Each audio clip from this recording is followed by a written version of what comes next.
Good. Oh shit. Good morning, miners. Welcome back to the Mountain Home. As always, I'm Horatius the Dwarf. Thank you guys for joining me for another fantastic way to start the work week. It's time for some Deep Rock Galactic here at the Mountain Home because that's what we do on Mondays. How are we doing, everybody?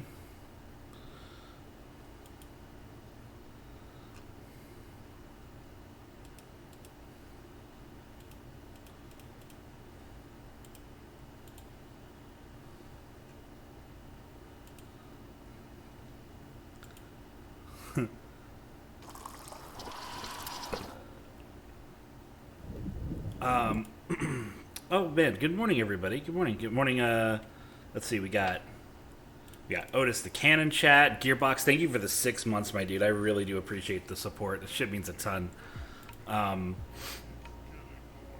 We have Corian in the chat, a fantastic up and comer, surpassed me in a heartbeat. World famous TikTok extraordinaire. You guys should go check her out. She does really fun stuff. They, I believe, just finished Dark Souls 3. Is that right? Madrosity, thank you for coming. Let's see, did I miss anybody? No. Gearbox, Madrosity. Okay, yeah. Playing Spirit Fair tonight and Sekiro on Friday. Man, I love Sekiro. I wasn't kidding, though. If you are done with getting fucking chuds, good morning, Barbarian. Hark, my man. Uh,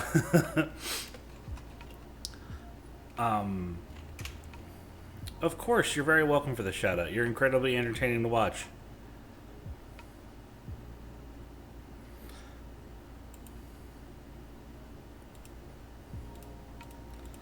But yeah, so if you ever want someone to just like come into your voice chat and just like intentionally feed you really bad advice for those Soulsborne games, I've got so much time in those games. I know exactly what to say to piss off people who are being dillweeds about it. I love the Soulsborne series so very much, and yet at the same time, there's so much of the community that I find absolutely fucking abhorrent. Uh, but whatever. We'll be looking for Nav. Forgot about a phone call. Oh, no worries. Take your time. I'll see you when I see you. Don't sweat it. I want to hear this bad advice. It sounds hilarious. I mean, there's always roll away in the Souls games. Make sure you roll away from the attacker. Use bows is a great piece of advice that'll get a lot of people upset.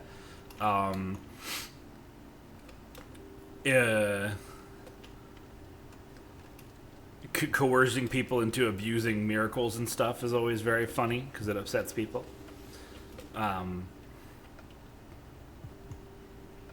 know, there's a lot of goofy shit, and Sekiro is really easy to upset people because you could just tell them to never use consumables ever. Like, don't use any of the consumables. You should sit on them forever because you're gonna need them later, and you don't get enough. Like, that just upset people. Tell them that you get a secret ending if you beat the first boss instead of losing to them like you're supposed to. Get good is always good. Classic.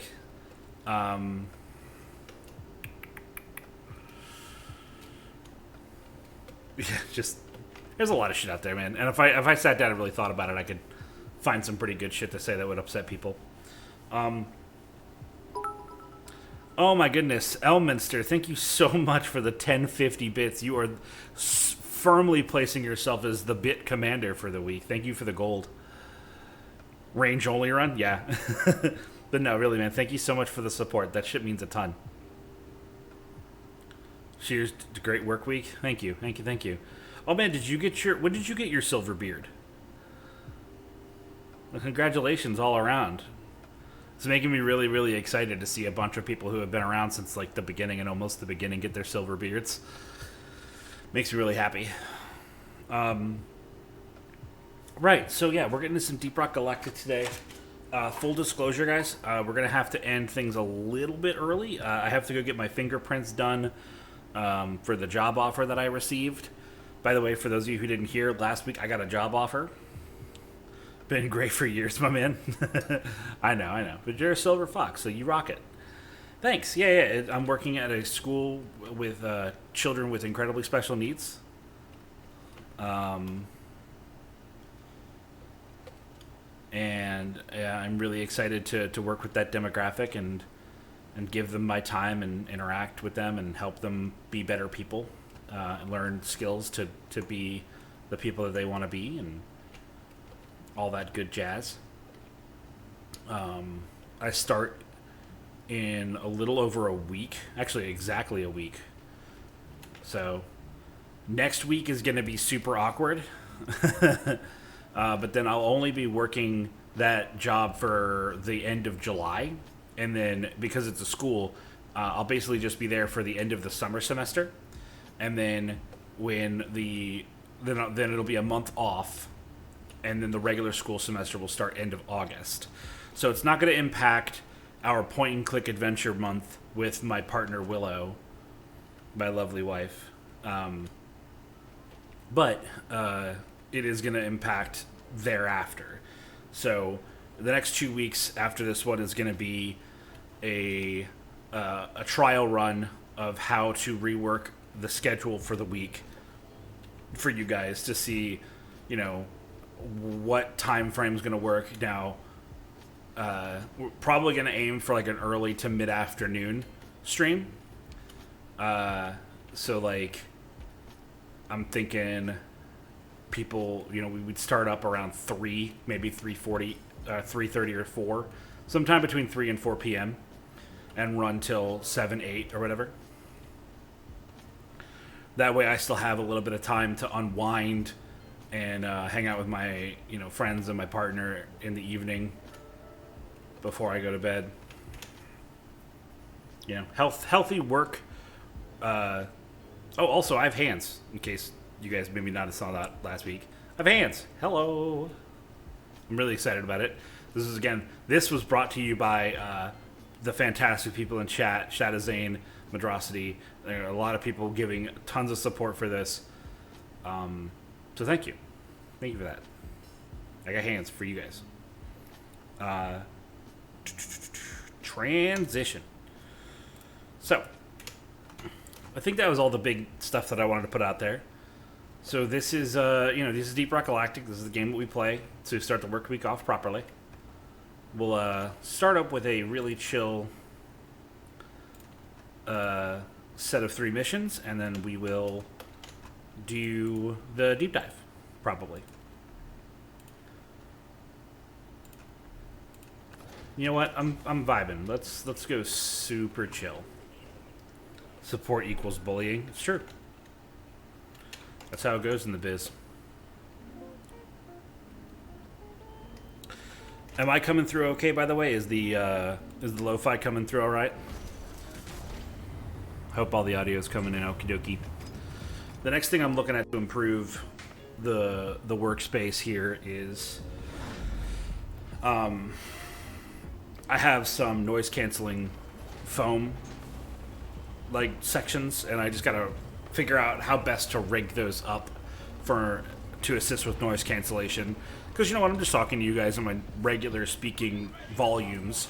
It's not that big of a deal, but when I'm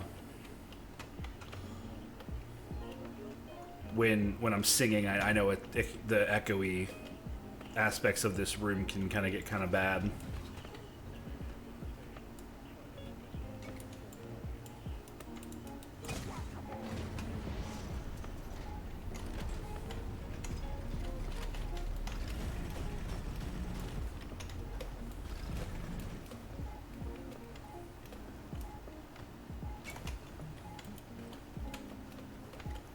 Oh, fucking, isn't this the easiest fucking mission in the world? Holy cow. So we're here to repair 2 mini mules, which are these little dudes. Now normally you'd be able to interact with them to scan for their missing parts. But they're literally all right here, so...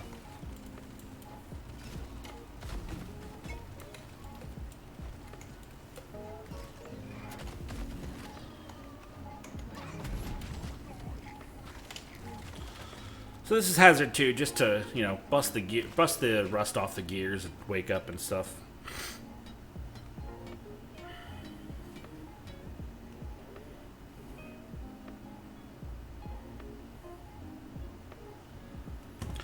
Oh, by the way, I posted the art that is going to represent my partner when she's here on Twitter. So if you guys want to scroll through my Twitter posts from this morning, you guys can see the up and coming what she's gonna look like. I nailed that.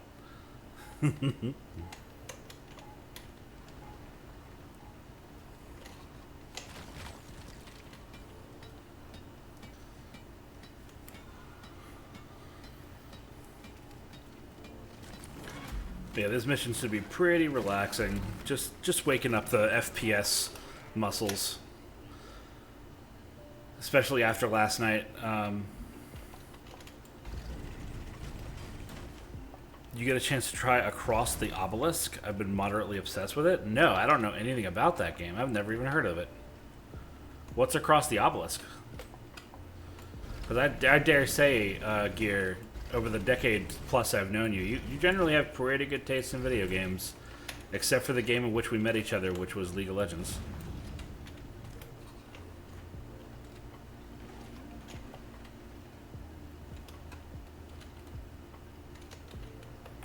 Multiplayer Slay the Spire. Huh. So it's called Across the Obelisk. What does it say about your tastes? That you were playing it too? Exactly. Yeah. Shoot me a link and Gear, are you in the Discord for this? Are you in this Discord? Yeah, go there, give yourself the minor role, and then pop it into Dwarf chat so people can find it. Also, there's my Twitter if you guys want to check out the thing I just mentioned. Alright, cool. The terrain scanner update is up ahead. So no need to go back.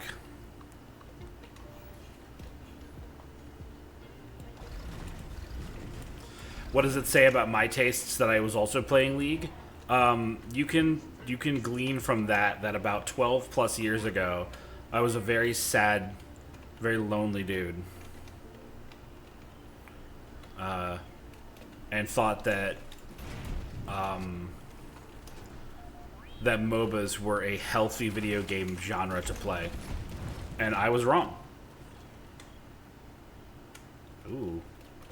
Machine event. Hell yeah.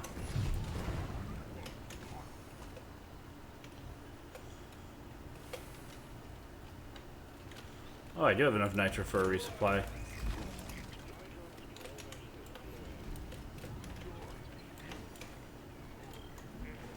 Damn it.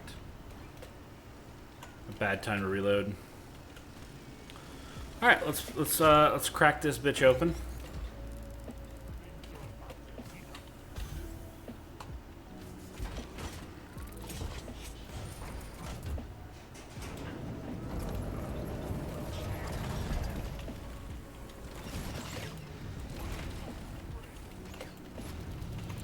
Damn it. Alright, so for this is the Omen machine, I think it's, what is it called? The Omen Modular Exterminator. So this is a 3-tiered machine. These little hexagons here in the middle are faces of this tower.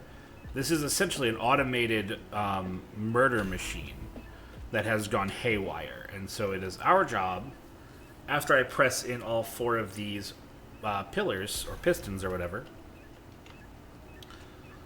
to blow it up because it has gone haywire. And to make this different sections vulnerable, you have to stand on these little pressure pads.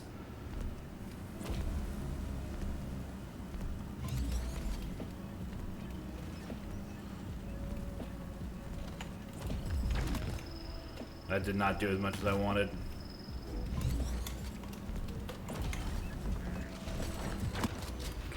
Alright, that one got pretty much everything.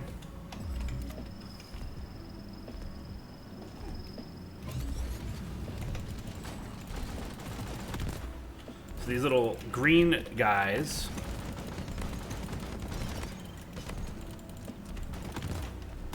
There we go. All the little vulnerabilities that come up. Boss battles in my mining planet, it's more likely than you think. It's true. Okay. Well, we almost took it down there, but there's just not a lot that you can do about getting targeted by the heavy burster, which is the machine gun on it. Like if it picks you, you just kind of have to hold that. Now, if you're really fast, like a scout, you can scoot around it and not take too much hits, but without a shield from the gunner, mobility from the scout, or maybe some really clever platform creation from the engineer. For a driller, I'd have to dig through the earth to break line of sight, which, you know, if I break line of sight, I can't kill it, so. Man, these little fester fleas are starting to irk me with their flightiness. Here we go.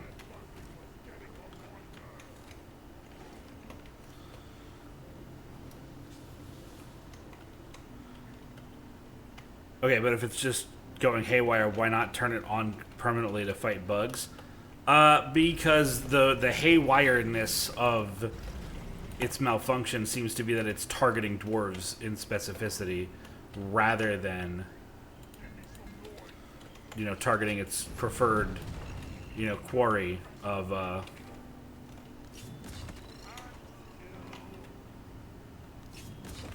bugs.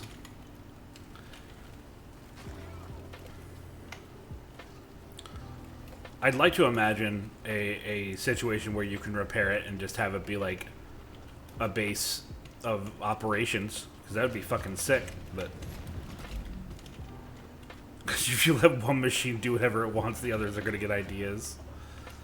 You know, that's not a bad interpretation.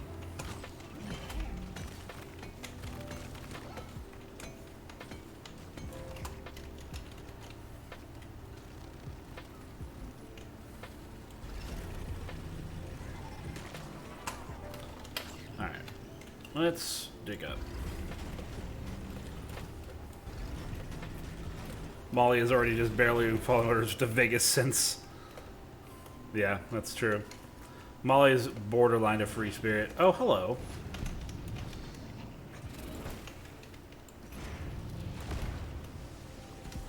Ooh. Hell yeah, dude. We've had a battery pack, a terrain update, and a fucking, and a machine event all in the same stage. That's very fortunate. You normally only ever find 2 bonus things, in my experience, per stage.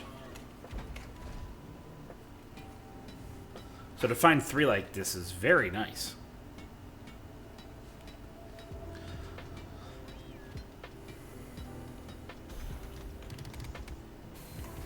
Give me the goods. And do it. Oh, god damn it. Force relic for, like, the wrong gun. What's next? Bosco just choosing to go on hunger strike, petting loot bugs all mission. Oh my god. Why would you put that out there? You know they're listening, right?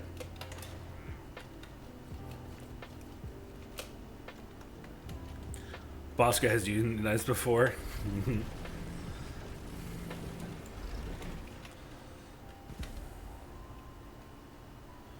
Okay. I thought there was nothing up there, and I was correct.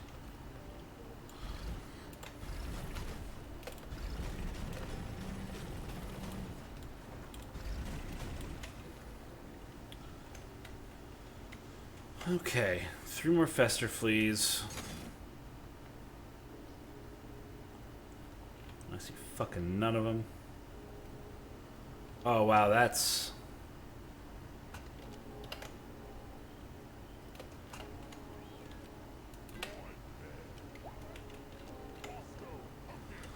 That's gonna be doozy. It's gonna be a doozy. But I think we can get there. Yeah. It's not gonna be easy, but we can dig out and in.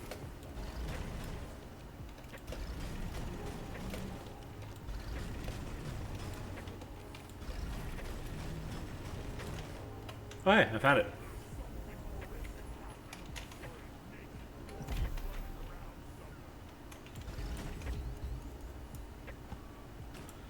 So yeah, the terrain updates are kind of worthless to me now. They, man.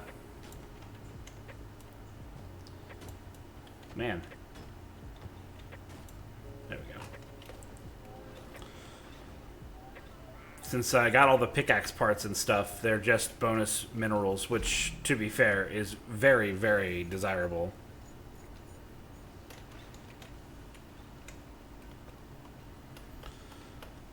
Alright. That's a whole bunch of crappa. I'll go ahead and call the mini mules back.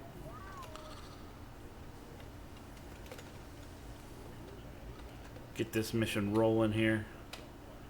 Since we're going to have to defend this drop pod for about 5+ minutes anyway.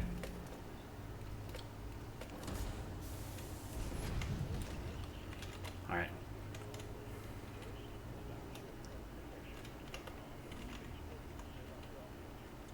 Man, the fester fleas blend in because all of the maggots here also glow.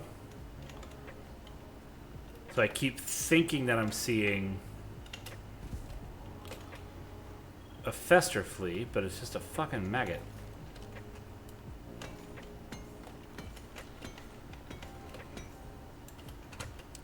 Anywho, let's see if we can find these last boys.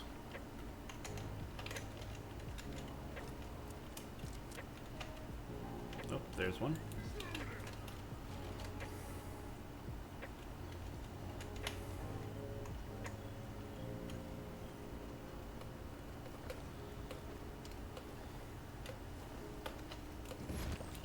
Got him. Alright, well, we'll do the first third of the little defense here. That's why I have to order Bosco to do stuff we could do ourselves, but don't feel like it.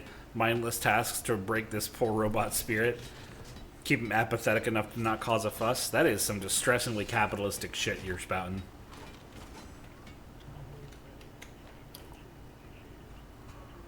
Okay.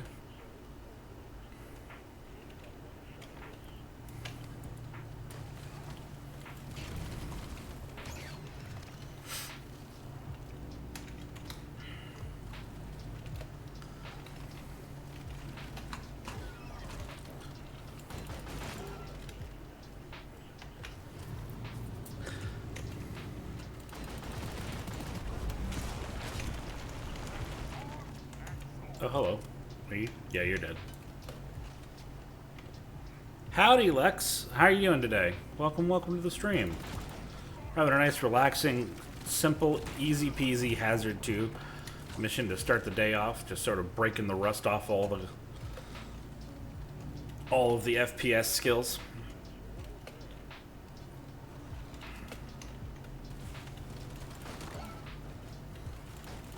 So I've talked about this on stream before, but I don't think with some of you guys. So Deep Rock Galactic is a game that I really, really enjoy, and something kind of weird, or I guess not weird, it's totally predictable and understandable, but something really unfortunate has been happening these past couple of months. So, you know, I play Deep Rock Galactic every Monday, right? Like, it's probably the most consistent part of my schedule. Oh, is that an oppressor or a bulk detonator? I doubt we're going to get a bulk detonator on Hazard 2, but it sure sounds like one.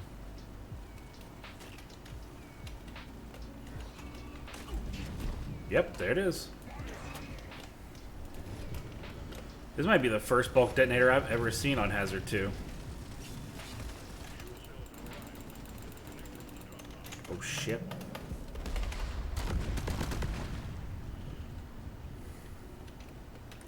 Anyway. So yeah, it's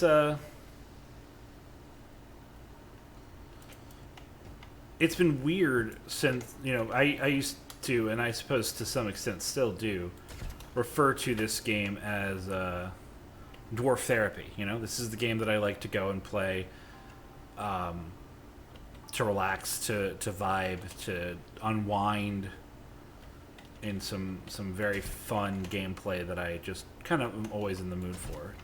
But ever since I've been, so consistently performing this game on Mondays, it started slow, but it was, I don't want to play Deep Rock Galactic on Sundays anymore because, I'm gonna wake up and immediately be playing it, So I need to save the weekly quests, right? Because that's content. I can't do the deep dive, guys. I gotta save the deep dive for myself for Monday. Sometimes even Friday. And it's been kind of bumming me out. Gotta head out. Have a wonderful Monday and week, my friend. Hey, man, you too. You as well, Gearbox. Take care, my guy. I appreciate you coming by. Lurk if you can. If not, I'll see you when I see you, my dude.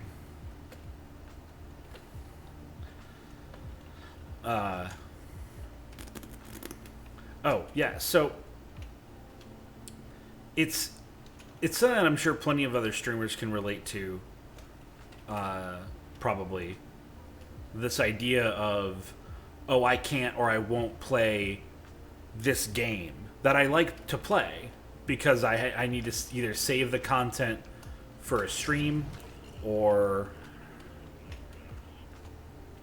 I want to come into this game blind on stream. Shit like that.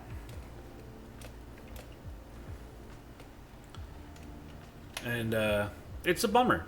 It's a real bummer because I really do enjoy playing Deep Rock Galactic, but especially for the past couple of months, it's been quite the regularity where I'll have 1 to 2 of my friends over the course of the week being like, hey man, you want to play some DRG? And I'm like, nah man, it's shifting from it being something that I enjoy to play and something that I enjoy to work. And I kind of hate it that happens. And that's nobody's fault but my own. That's a personal conflict that I need to overcome on my own. But it still sucks. Do you guys have anything like that? Anything that used to be a purely play thing for you and now is a work thing and has lost some of its luster due to that? Or at least you think it might be because of that? I'm curious to see how other people engage with that conundrum.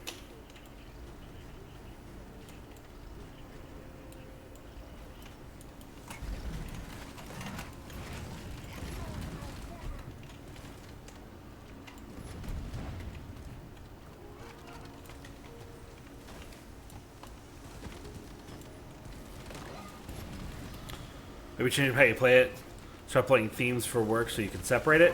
Yeah, I mean, I suppose that could totally work, but the problem that we come to with this exact example to try and implement that Madrosity is so like if you right now, I want everybody who has like the free time to do so to click on the Deep Rock Galactic tag under the stream and like open a separate tab and look at it, and I want you to flip through all of the titles for all of those streams and tell me what percentage, if you had to guess or maybe raw calculate it out, what percentage of those streams imply that they're using some kind of mod or viewer spawns or something like that. It's very common. It's very common in the Deep Rock Galactic community to have the game be modded, even though the mod support is not officially out yet. And maybe I'm a bit of a weird purist when it comes to this, but I don't like playing this game modded. I tried it once privately, and like I enjoyed it, but then there was this like little rotten feeling that I had in my core that was just like, they're not playing Deep Rock Galactic the way it's intended to be played. And there's a I like to play a lot of games modded privately, but I feel like some of my brand, some of how I present my content is educational. Like I try my best to teach people about the games that I'm playing and like how I'm playing them and why and how they're typically played. And I feel that by playing a game modded, especially heavily modded, you're kind of losing the ability to deliver that tutorialization authentically, because the game that you're representing is not the game you're trying to teach. And if you're going to use the visual aid of playing the game while you try to teach the game, you should at the very least be providing a consistent narrative visually and from a visual and from an auditory perspective. Like, that's just good pedagogy in my opinion. So it's quite the conundrum. For me, I had an issue with cooking, where it was fun that I have to cook to survive. I hear you. I can see the parallels there too.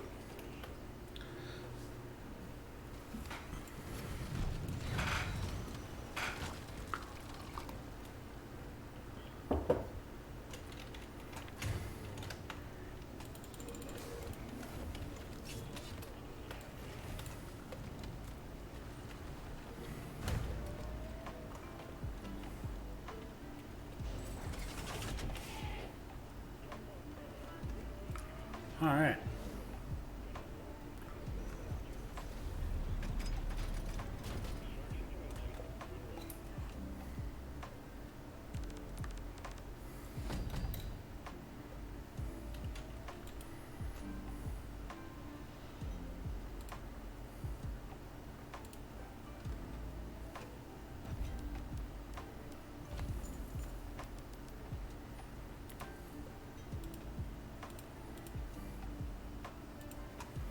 All right.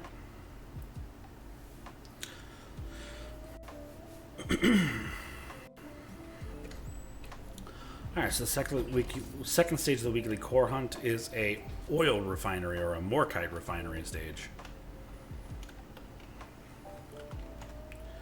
Sandblasted, excellent. Crank that up to 3. Rocky Mountain, that's the one that makes you mine shit faster. Yeah. We don't need that where we're going. Sell 100 inner pearls. Get 15,000. That is almost enough money to buy them back. So I feel like we kind of have to take that deal.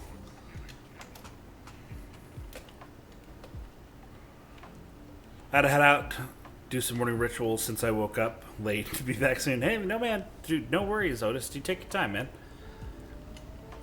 I'll be here. I hope you are successful with your morning rite and ritual, and I'll see you when you get back.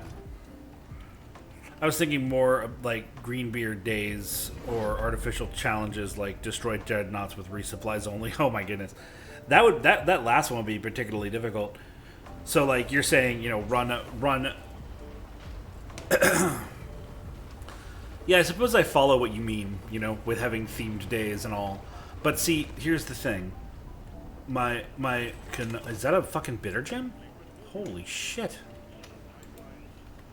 Just fucking, here's a bitter gem. There you go. Bob's your uncle.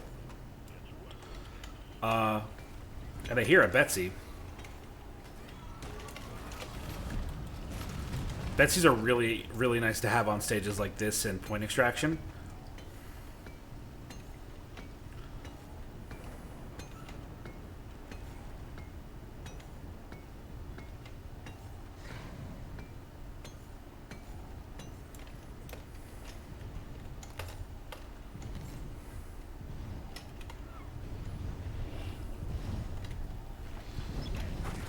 Oh! Betsy is the angry version of Molly. Betsy is the answer to the question of what would happen if you strapped a gun to Molly. Yeah, basically.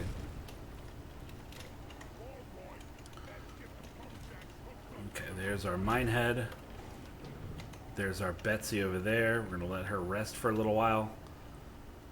More DACA? Yeah, man. Having a Betsy is always nice.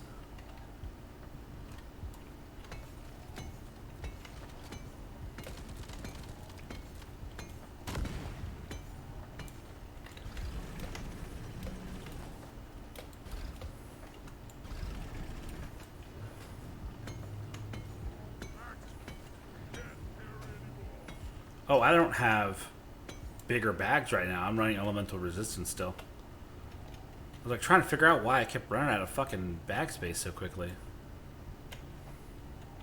So bitter gems are incredibly rare. They are essentially a compressed gold with double the value. Wow, another terrain scanner, man. I'm telling you, dude. If you drilled due west, would you hit a barrier? You would. You would hit a barrier.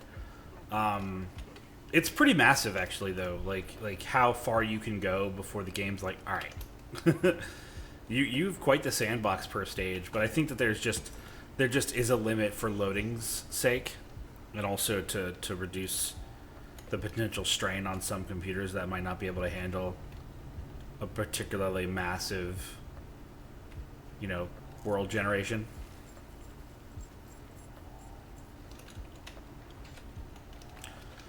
All right, so we're gonna try and rush down Betsy here with a couple of.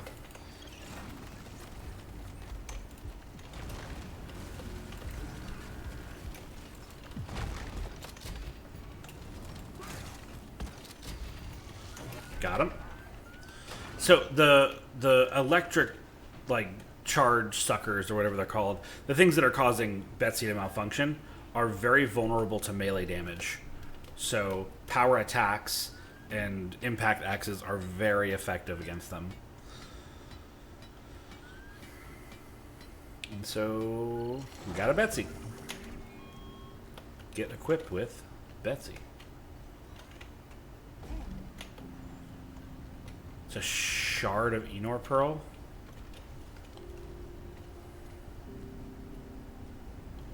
Yep.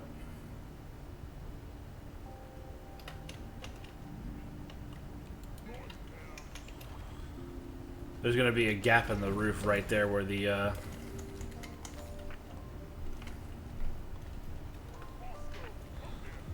journey to the west. Can you make a floating pillar?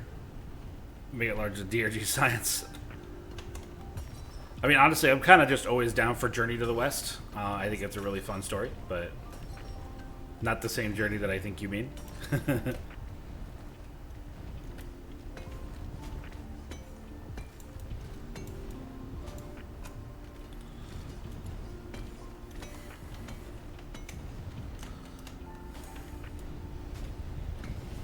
Ah.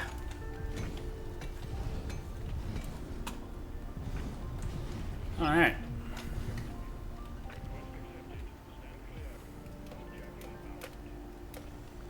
All right, so we have one there, one there.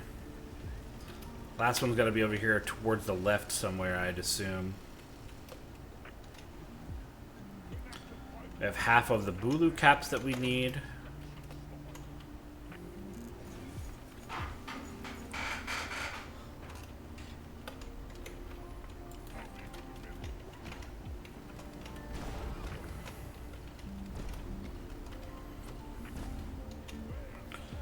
Let's see what's down this way. Whoa. Okay.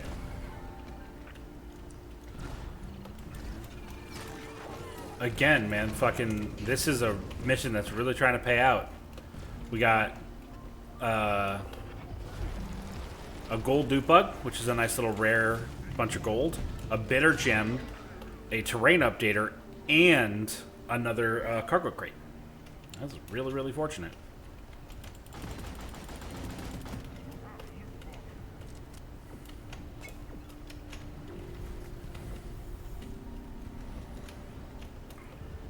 Man, this mission's going to go real quick, and it's going to pay out real good. Also, not sure if you watch Colin Furs, but I couldn't help but think, look, what we need to mimic a portion of our power. Oh, yeah. I'm not familiar with whoever that is. Kess, how are you? Yeah. Deep Rock Galactic. Love Deep Rock Galactic. One of the first games that I've streamed, and I stream it every single Monday from 9 a.m. to 1 p.m. EST. Drop a link in the Discord. Thank you. Yeah, I'll try to check it out.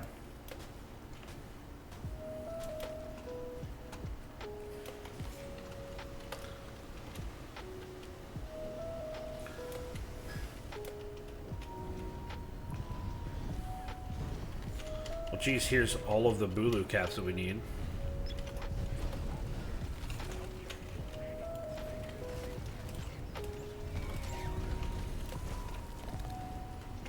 Yeah, that's literally all of the Bulu caps we needed. Here, piano music? Yeah. It's just some nice little lo-fi. You know how we do.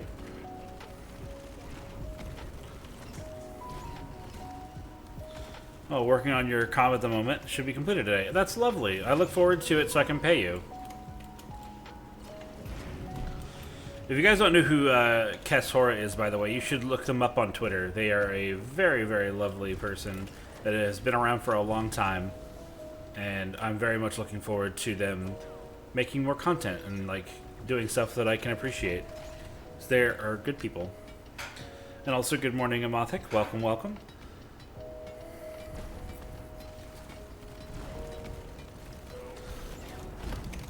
By the way, speaking of Amothic, we'll be once again playing the Sea of Thieves together up this upcoming Friday. Trophy Hunter, god damn it. It's like this game knows that I want the 4th relic for my fucking CRISPR and it just refuses to give it to me. Make off your debut assets. Hey, that's smart. I'm not an artist, so I fucking can't do that.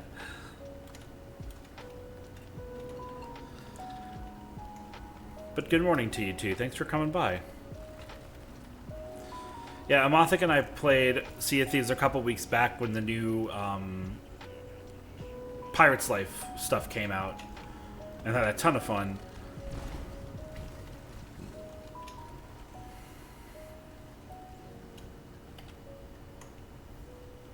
It was a really good time. We have tons of nitro still. Oh, look at you hiding over here. Where do you think you're gonna go? Come here. Pretty little thing.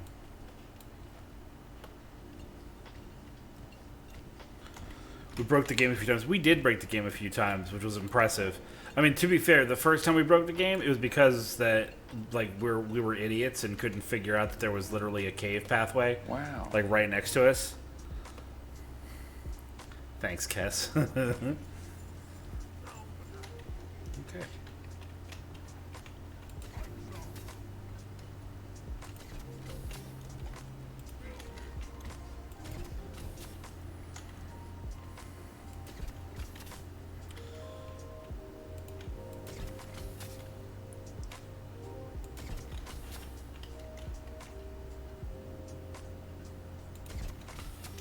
Yeah. Oh, that's right. Yeah. And then we both tried to bucket up the gold. And the game was like, no, don't do that.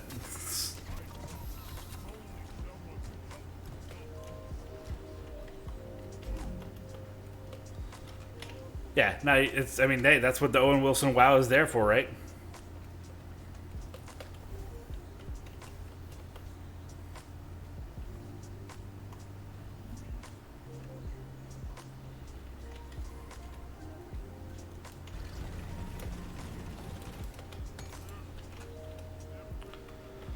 But yeah, broke it, and then Amothic went on a vision quest and ended up sequence breaking the fucking story mission, which was hilarious.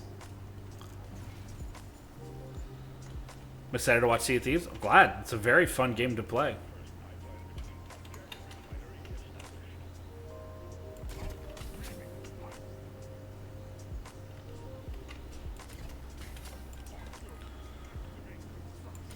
Oh, thank you for the workout.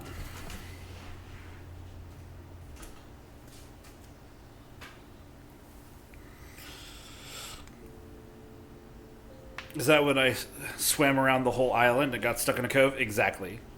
Seen it being played a few times. It looks pretty interesting. It's a very fun game.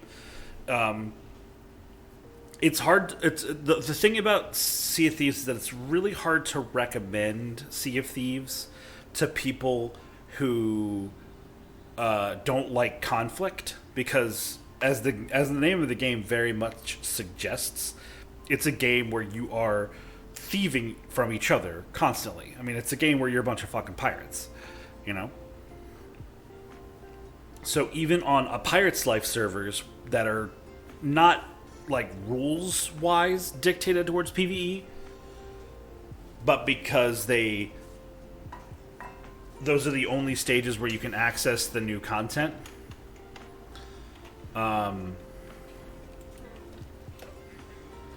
The new PvE content, because there's portals that you have to use to get to them.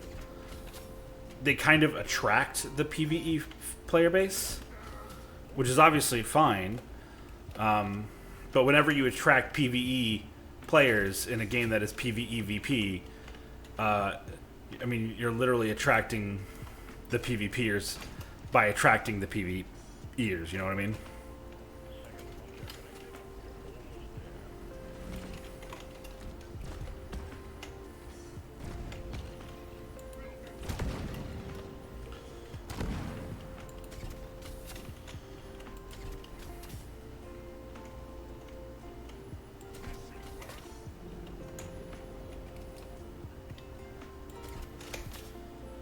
This is incredibly generous map generation for this stage. I'm really a big fan.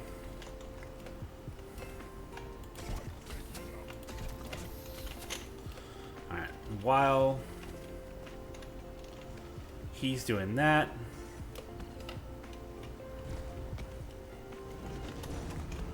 we're going to mark that waypoint. Dig here into this very wall.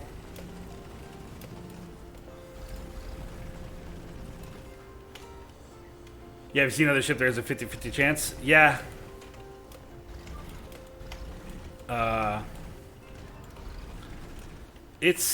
That's the thing, right? And I do wish, to some extent, that there was purely PvE servers, right? Like maybe it's a server where you're the only player ship.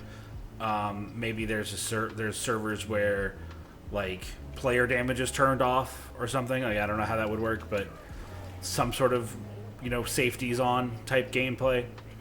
Because Sea of Thieves, when you're working together with other people, the stories that you forge by playing with strangers and it going well is legendary. It's so fun. And all it takes is some fucking shitter to ruin your fucking day. It really sucks. And nothing feels worse in video games. Sea of Thieves has given me some of my favorite high-quality video game experiences, and highs and lows.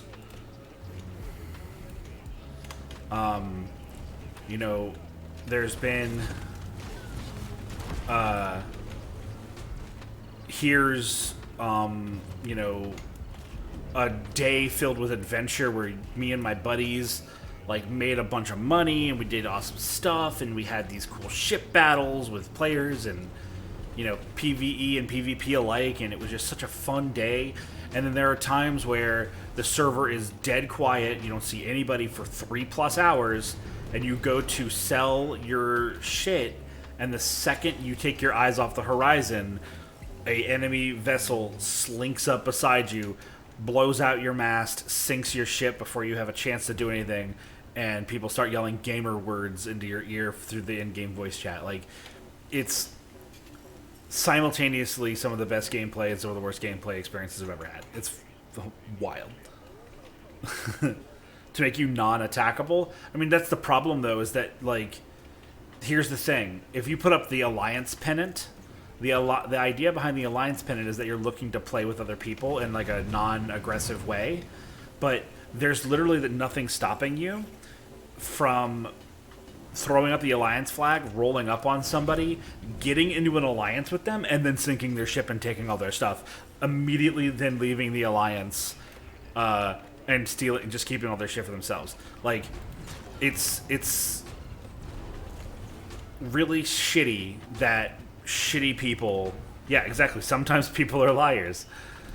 And you have to, like, get a bead and trust fucking strangers to not be massive fucking assholes and ruin your fun. And Sometimes you have to swat away a couple of N-bomb dropping 12-year-olds because they think they're really funny.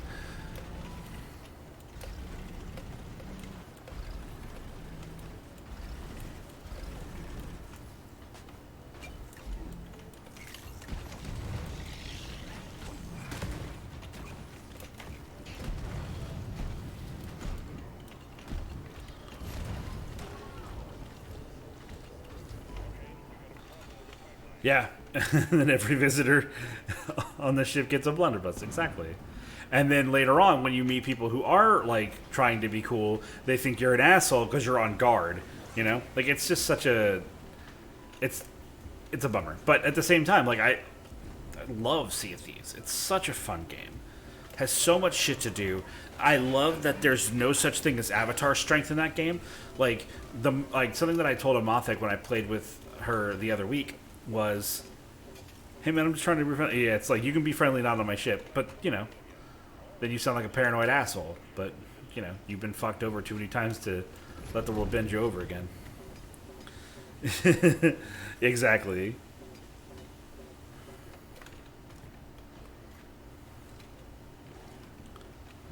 I was telling Amathek, like, you know, I take with probably a 1,000+ hours of time in Sea of Thieves, I die in the same amount of saber swings as her character does. You know, like, just there's no numerical difference between people in that game. It's entirely based off of your That's a bulk detonator? Yes, it is. Why?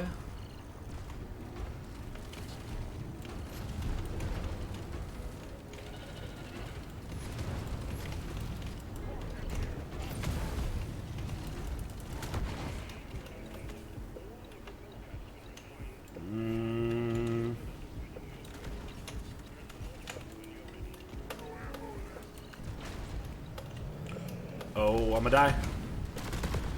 Oh boy. Yeah, we had cones to shout at each other, yeah. For long-range communication. But yeah, so I love Sea of Thieves. I love that there's no such thing as, like, I'm better at the game than you, but I'm not better in the game than you. Which is such a, it's a nuanced difference in word, but it means so much to me in terms of game design.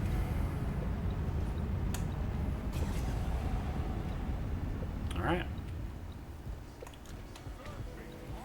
Ah.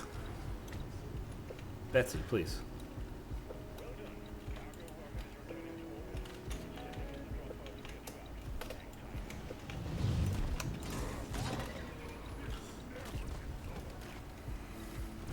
You love to see a good old Barack Var handshake first thing in the morning. Let's have a sip of coffee.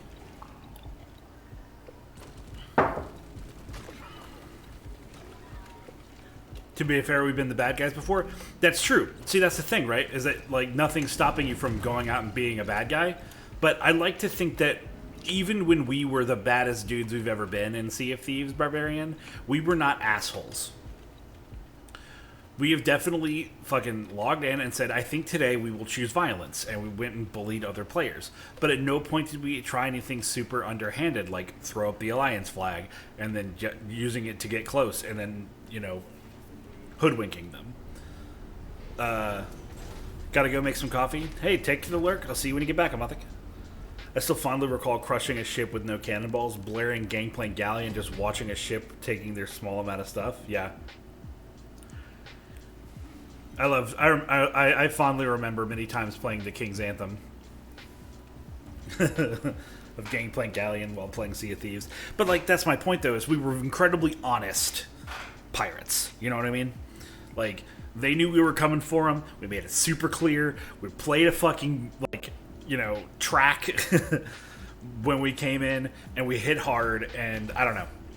I think if you're going to be a prick, the very least you could do is be honest about it.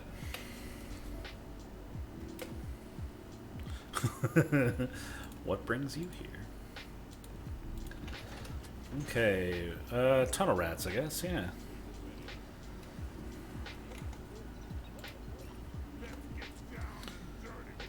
Oh, I find having the default equips helps a lot. In what regard?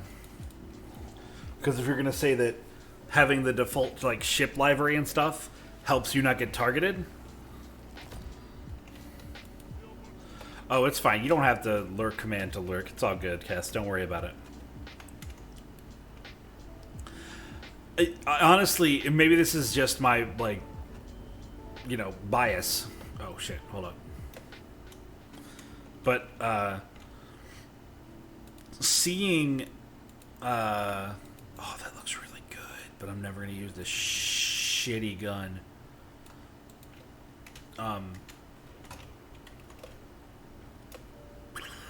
Oh, sorry, I lost my train of thought there. I've seen just as many people rocking, like, the sailor tag. If that's ever... How to even mute the tab, if that's ever needed.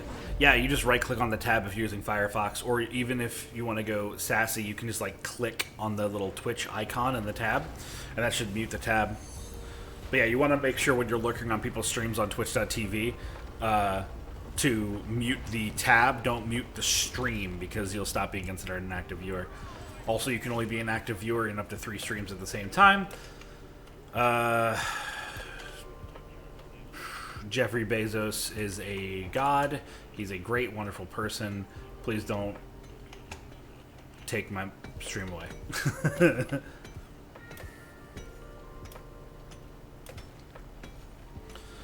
Welcome back. We were talking about Sea of Thieves and the many conniving, cruel criminals that play it. If you don't have the tab active, that was something that I heard, but I have no... I'm not sure if that one is real or not.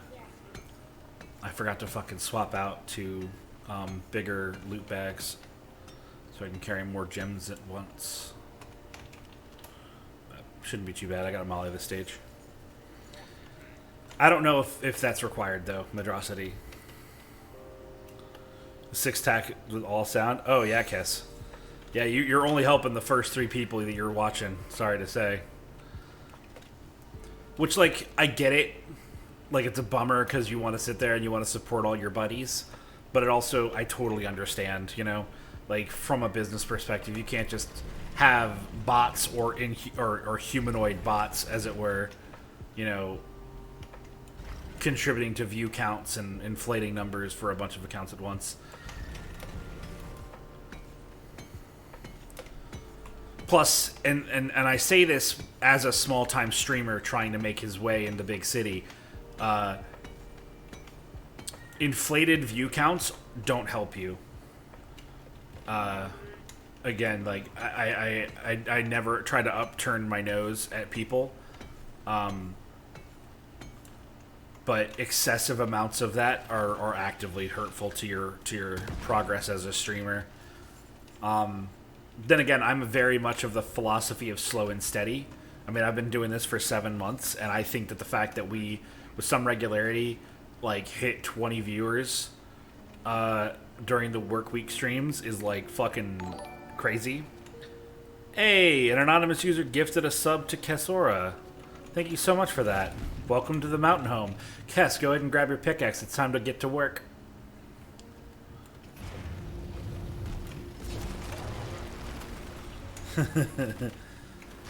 Yeah, we have a couple of people who love to gift subs from the shadows to people.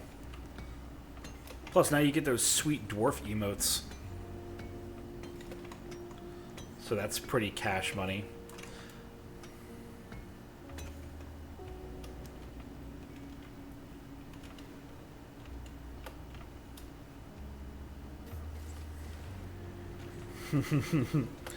Oh, hey, look at you.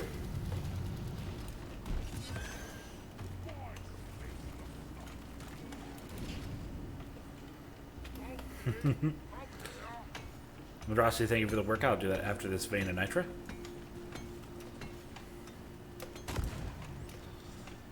Oh, also, just to reiterate, in case people are here that haven't seen earlier, I have hands now, so that's super cool. I love my emotes. They're super great. I love love the decision that my hype emote is me holding up a sign that says "Get out." It's my favorite shit. It's... Oh, I cracked my back. Oh my goodness. Oh, pardon me. I was wondering if that was always there. When it comes to hands, nah, I got these hands literally last week. So I know several VTubers who have hand tracking, and I got to the point where I was like sick and tired of just sort of being like a movable torso. So I'm gonna put this out there. One of the downsides of not being a 2D tuber or a PNG tuber or whatever you want to call it is it's kind of more difficult on like a startup level to complicate your model. 2D, like, I think one of the benefits of being a 2D PNG tuber or whatever you want to call it is that improving and modulating your model is pretty cost effective. And there's just a lot of resources for doing that. So you can do it very cheaply and effectively and affordable. Well, affordably is redundant, but yeah, exactly. Like, that's something that would be very easy to do, you know? If I was a PNG tuber, like, I could just, like, slap an item or an icon or whatever it is into screen. But because I'm 3D, I would have to, like, get an asset for that. And then I'd have to, like, get someone to rig it. Now, granted, it would be a 2D thing, so, or a very thin sign, so it'd be pretty easy, but, you know, baby steps.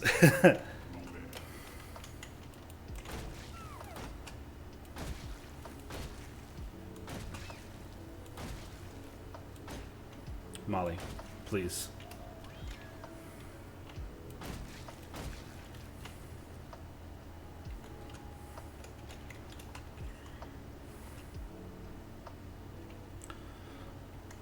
But yeah, I mean, honestly, I would love to see a future state of this channel where, like, maybe through me setting aside money from the job that I just got, or through, you know, generous donations, of getting, like, code Miko levels of shit, like getting a mocap suit and stuff, and having, like, the full, you know, better facial rigging and shit like that. That's the end game, you know, for me.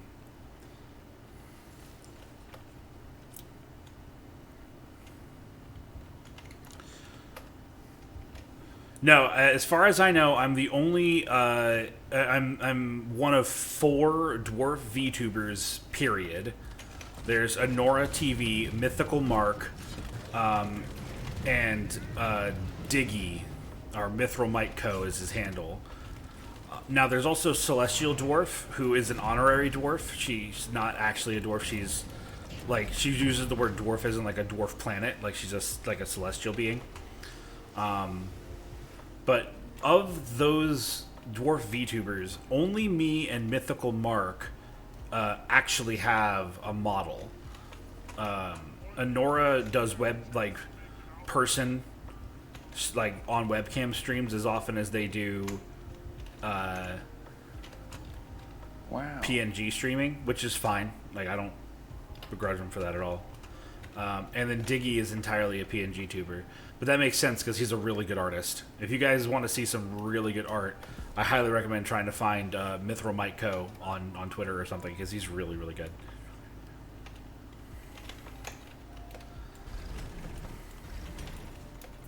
He actually is in really good relations with the devs of this game and has done some of the official artwork for some of the merch for Deep Rock Galactic. It's actually how I met him. Was doing, like, dwarf VTuber shit. He was like, "Do you know Deep Rock Galactic?" And I was like, "Do I know Deep Rock Galactic?" But yeah, he's great. He actually just got one of his teeth ripped out, so he's, like, laid up for the past week. It's been funny to watch him on pain meds play like big game hunting games. Oh, a hive guard. Fucking excellent. This is not a great room to fight a hive guard. I'm sure by now he's probably fine. I don't know that he's 100%, but he's getting there. He's a tough dude.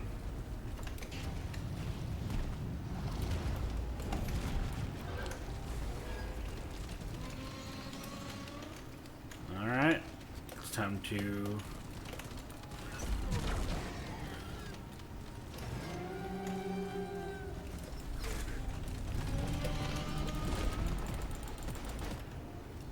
Fuck.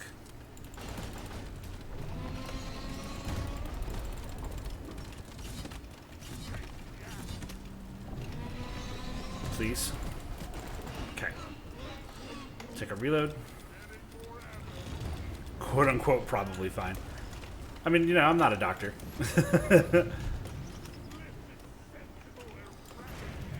I've lived many professions, but doctor's never one of them.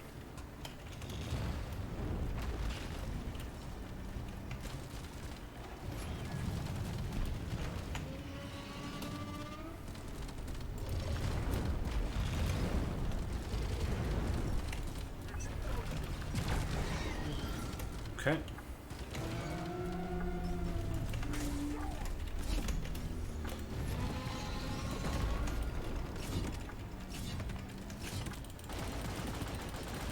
Hell yeah. Alright, cool. Oh boy. Alright, bring your little sentries.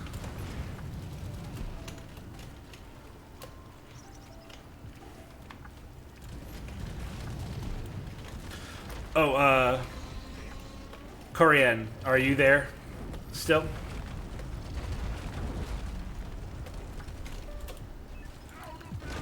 So I wanted to go ahead and pronounce my name for you. Because, one, don't worry, I think it's actually really, really amusing when people can't get my name correctly. And the fact that you try is very touching. It's Horatius. Horatius. In fact, if you wanted to cheat, the pinned tweet on my Twitter is literally just a video on how to pronounce my name. I think you have said it right, but then like so it's one of those things that I'm sure everyone here that streams can relate to is when you say one or two answers and they go like, "Hey, did I get that right?" And then the person in chat's like trying to compensate with the delay and something gets lost in translation. So you have definitely have pronounced it correctly before, but I think I tried to tell you, oh, it's totally fine. As long as you make an effort, that's all I care about. I know that I also have a pretty tricksy name to pronounce. Like, a lot of people want to go with Horatio. Horatitis is also really fucking funny. Wes Cookie, welcome, welcome. Thanks for coming by the mountain home today. We're playing some Deep Rock Galactic.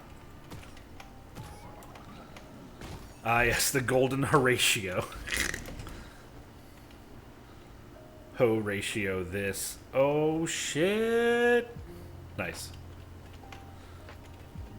Horatio. We don't have that meme emote yet. I think I'm emote locked until partner, which is kind of a bummer, but what you gonna do? I mean, other than hustle for partner, I guess. I honestly have one more emote slot, but it's for tier 3 sub, and just like no one's ever gonna pay me that kind of money for a subscription, so like why hustle it, you know what I mean? Now if I got follower emotes, that'd be pretty rad. Saw you on Twitter and been wanting to check your stream out for a little bit. Well, that's awesome. I really do appreciate you popping by. It means a ton.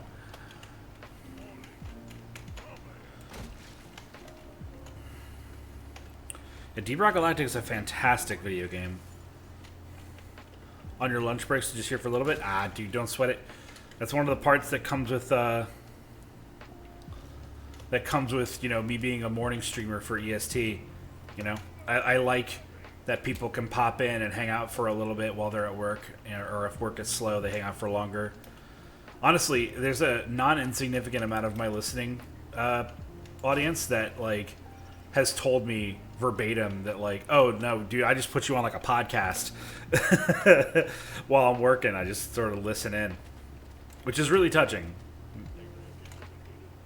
Can't wait for follower emotes. Well, your wallet can't. Yeah. You do that? I know it. It's listen. It puts a smile on my face every time someone says that. Oh, hello. Thank you for the work, Amadrosity.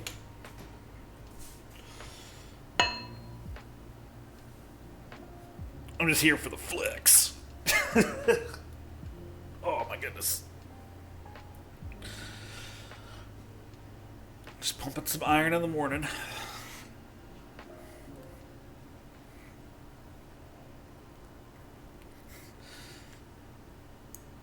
Oh my goodness.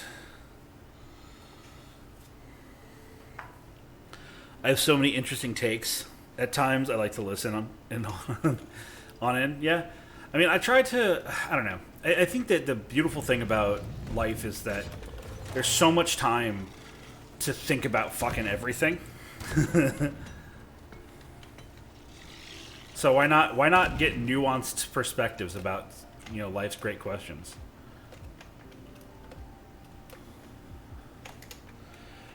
Can't wait to make animated emotes for my channel. They'd be so much fun to make. Oh, neat. Yeah, I've seen some people with animated. Whoa, whoa, whoa, whoa, whoa, whoa, whoa, whoa. Is this a bitter gem?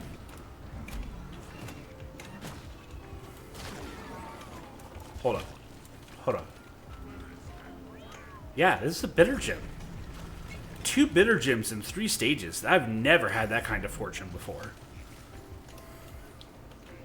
Towards the end of the year? Hell yeah.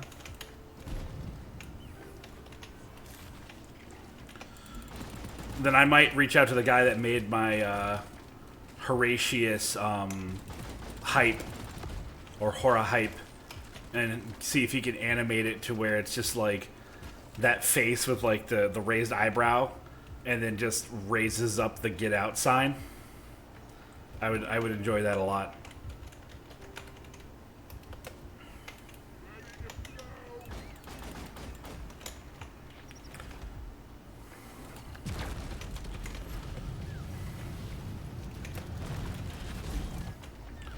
Beg your pardon? Can't just do that.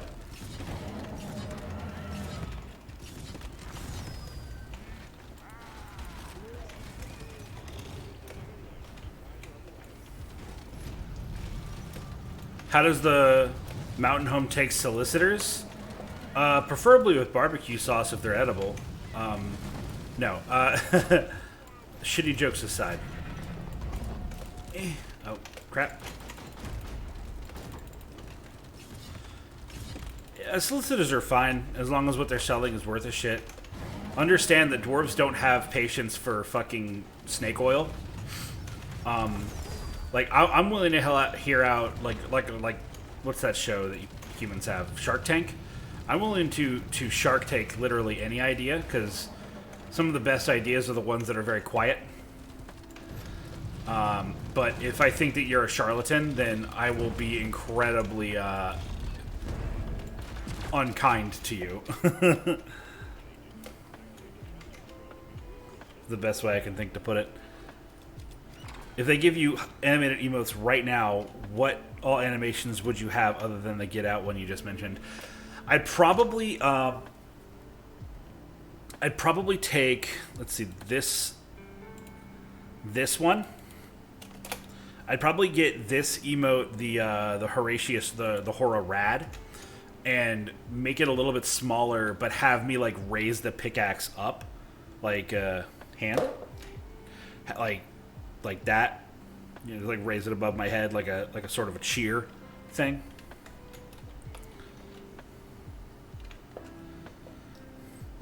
Is snake booze snake oil? I don't think so. I like to make dwarven rogues in D&D who sell snake oil. I mean, that's fine. I mean, if you're literally selling oil made from snakes, or like, venom that is oily, that's one thing. But if you're being a charlatan, then I think that most dwarves would not have much time for you. The rock out gesture, a whole new look? Absolutely. As far as follower emotes, I think you just got to try and get lucky with them. I've seen some affiliates with them already. You one follower emote per T1 slot you have. Oh, that's cool. That's a lot more than I expected. Well, then, yeah. I mean, honestly, I have no idea for when I'll get anything. But I think if that's the case, if it's one follower slot emote for every tier 1 sub slot emote you have, then I'm... Actually, I don't know why I'm picking anything. I'm done here. Have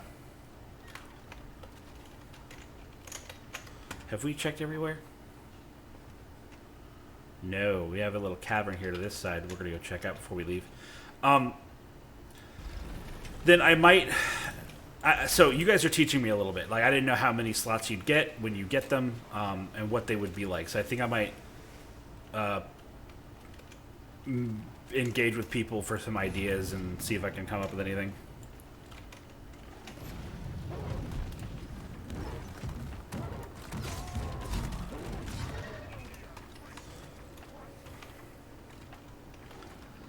Those are gunk seeds. We have all the gunk seeds we need. Man, sure would be cool if there was a machine event in this room.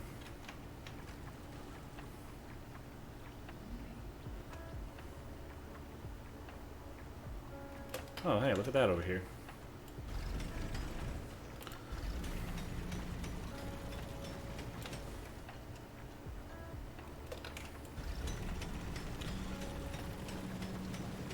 Oh yeah, no. They take it to the human towns and sell the snake oil.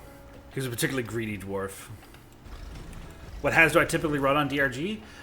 So I think like anybody who plays a lot of DRG, that answer has a couple different answers, or that question has a couple different answers. When I'm playing on stream, I generally stay in Hazard 3. And the reason for that is twofold. One, my chat can fuck with me by banning stuff, and they do so regularly. In fact, me bringing that up has almost assuredly condemned the next stage.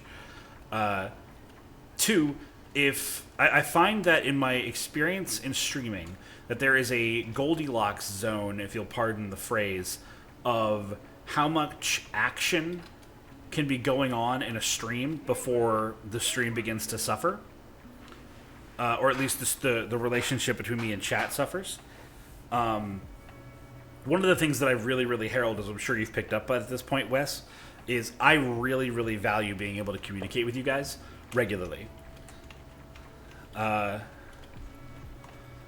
So, like, I've definitely played, even on stream, Hazard 4 and Hazard 5 stages, and, you know, I do the deep dive almost every week on stream, the regular deep dive.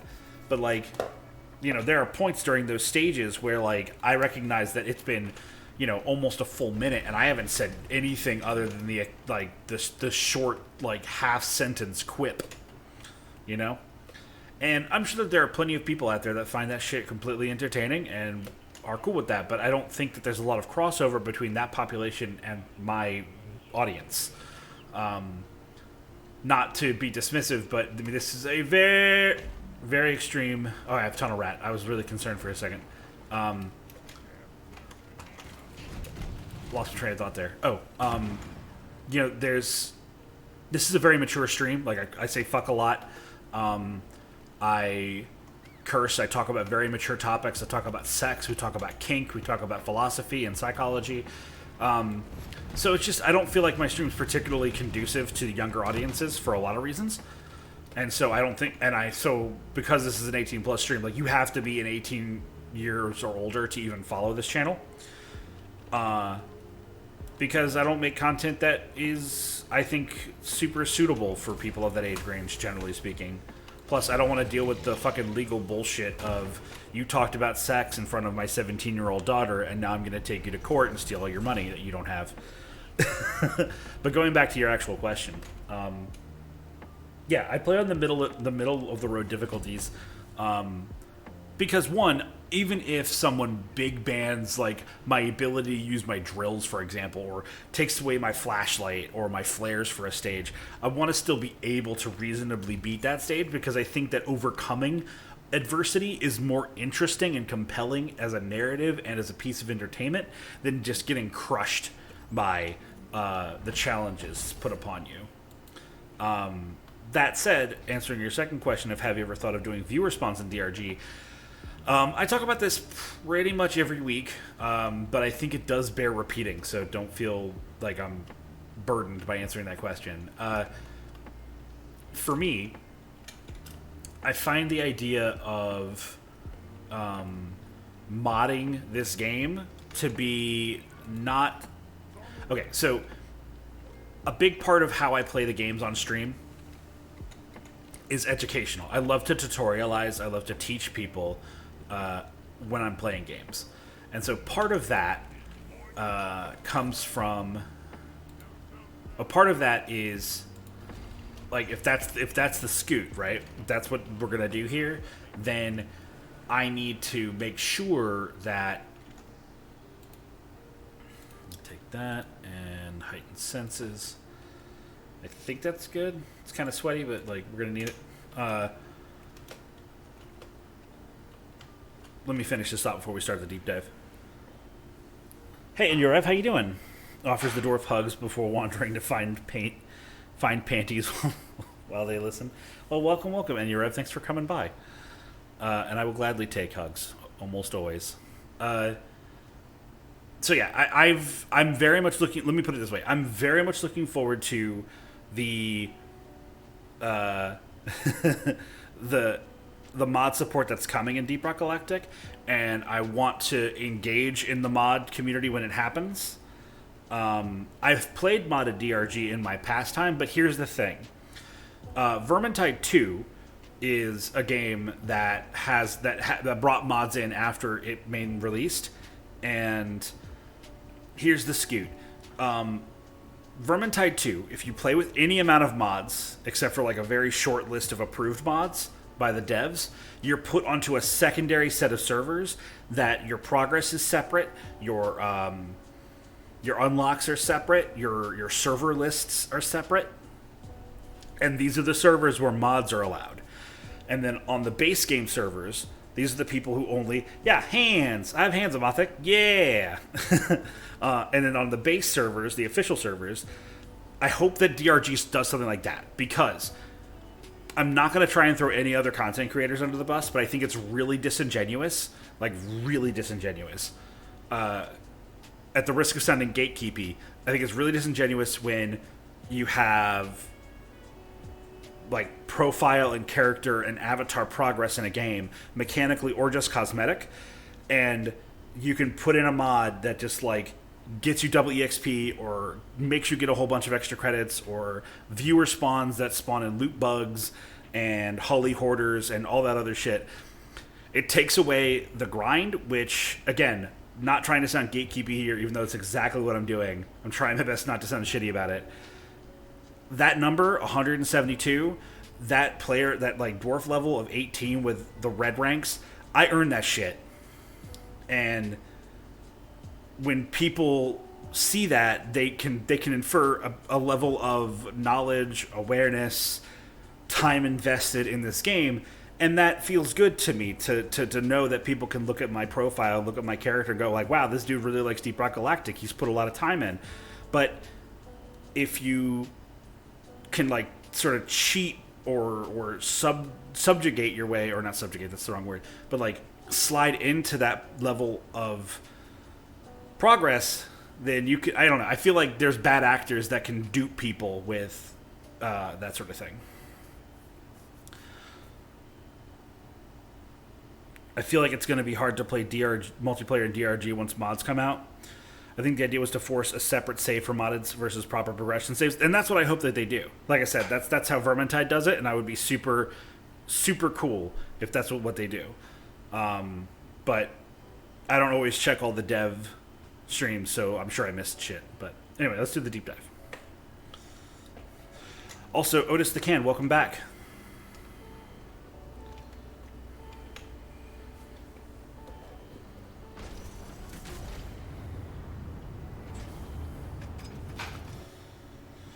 By the way, I recall you asking on Friday if Jack Black was an actor first or a musician. Turns out he was an actor first, and Kyle taught him how to play guitar at the cost of 2 Jack in the Box tacos a lesson.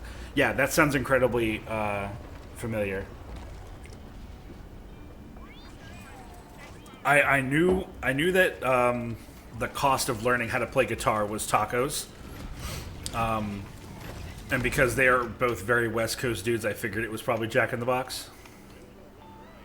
Okay, so this is the deep dive. Deep dives are 3 stages that you do back to back to back. You get no breaks in between, and you maintain ammo counts, damage, and everything else between them. Thank you for the lurk, Mothic.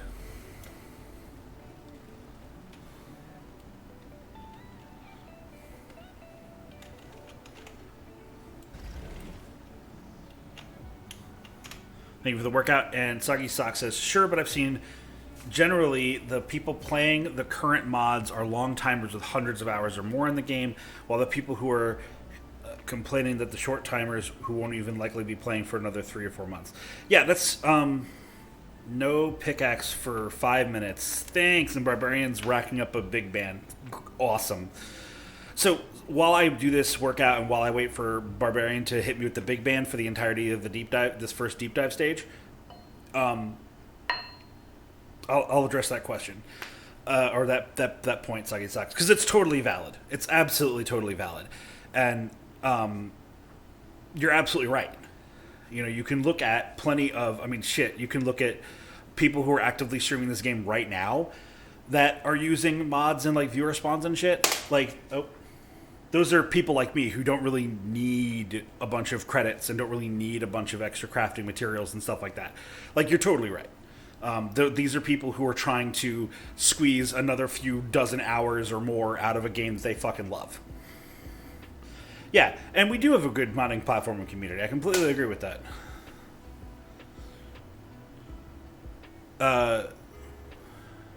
What do you mean? So you say, and this seems to really be fixing something that isn't broken. I don't know what you mean by this in that sentence. Sorry.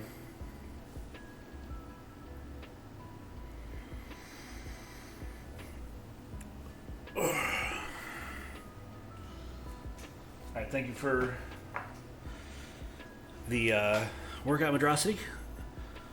Looks like Driller, we regret to inform you that we forgot to pack additional flares in your drop pod. Don't worry, we'll and plenty of the drop pod to pick you up for you're done with your task. Awesome. Go to controls and ban flares. Snutch, thank you for the follow. I appreciate it. Modding in DRG. I don't think we needed this official support. Agree to disagree about that, Soggy Socks. I think that if you run a game like this where, you know, it's intention, it's like this game is not necessarily exclusively a multiplayer experience, but it's very much driven to be one. And when you are in charge of a game that has a very high focus in being multiplayer, I think that you owe it to your community to be like here's a place for modded people to play the game modded, and here's a place for people who want to play the base game. I don't think that really hurts anything. And I do think it's a problem, because maybe you can educate me about this, because I'm a little ignorant about it. But I think my understanding is if you aren't using mods and you join a server that is modded, how does that work? Like, do I get thrown into that modded existence? Or am I not even allowed to join the people that are playing the game modded if I don't have the same mod list or any mods at all installed? Because in either of those situations, one, I'm being thrown into a situation that I didn't want to play. And two, the other one is I'm being denied population of the community to play with without my awareness.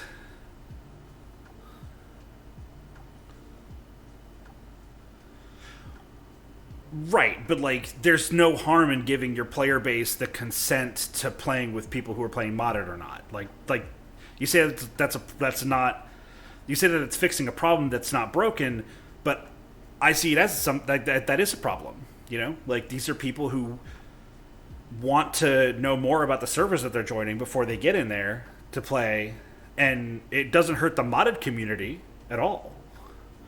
Like, if they're going to play modded and they're going to do their shit, then having them have their own little sandbox to play modded in is fine. That doesn't change anything for them. but improves the quality of the experience for the people who don't want to play modded, or maybe are curious and don't know, have the resources or awareness or knowledge on how to join that modded community. By having it officially supported, it only really stands to benefit both groups, in my opinion. Making mods more accessible to the community is never a negative. They're a lovely competition. Oh, sorry. There's a lovely competitor for tabletop sim that decided to use mod.io instead of Steam Workshop, and as a result, has an absolutely awful community buy-in because most people can't easily come across the mods. I think official support is a good. If there any community for modding, John Dwayneson. That's a fun name to say. Thank you for the follow. Welcome to the Mountain Home.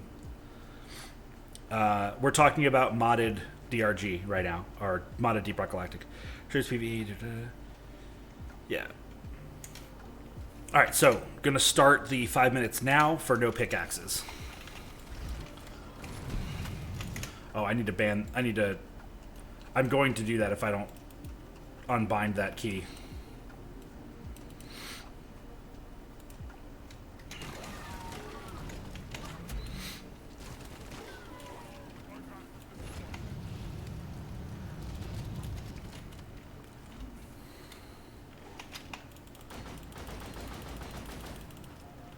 To be clear, I don't play modded myself, but I jump on modded streams. Hosts are mostly good at saying they're modded currently. I completely agree with that. I don't think that. I definitely don't think that, and I'm sorry if I made it sound that I think this way. I don't think that there's people in the modded community that are trying to hoodwink or take by surprise people who don't play this game modded. I just think that the player base that doesn't know too much about the modded community only stand to benefit by knowing more. That's all. Also, cool Dwarf would follow if I weren't already followed. Yeah, Morbidus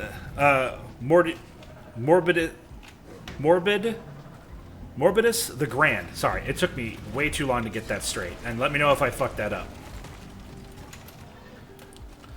But welcome to the stream. I appreciate the follow at all. Morbidus. Gotcha. Okay. Sorry, that was my gut, and then I checked my gut, and now I'm learning the lesson once again to never question my gut.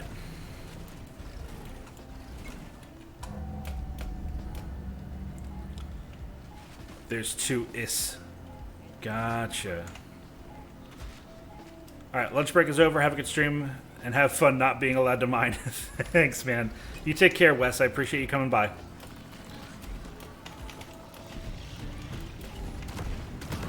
Ah, stop.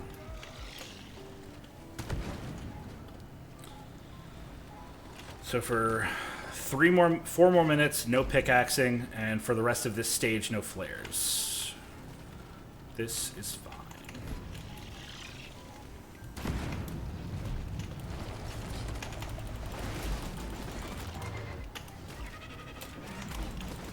Where is Bosco?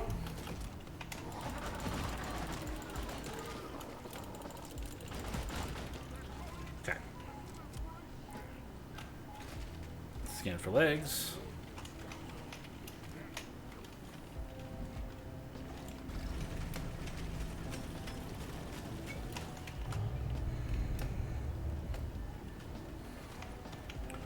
Whew.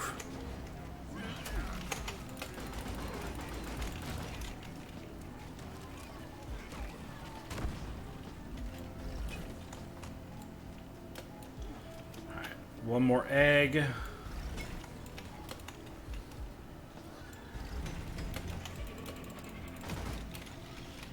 Thank you for the stretch. Stretch the one arm while I shoot. Stretch the one arm and shoulder while I move.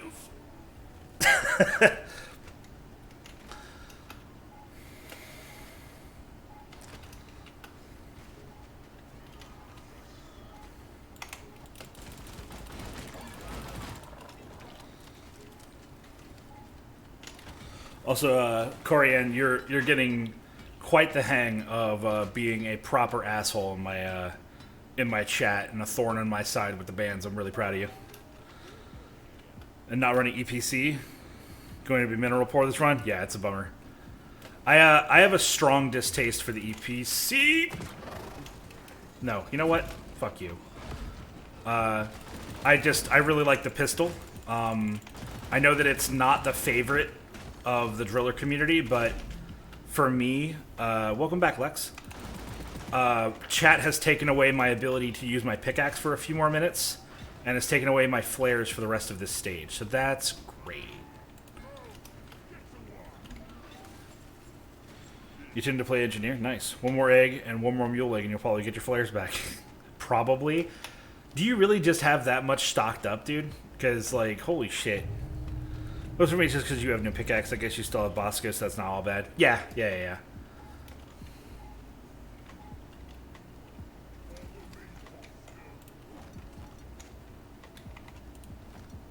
we go.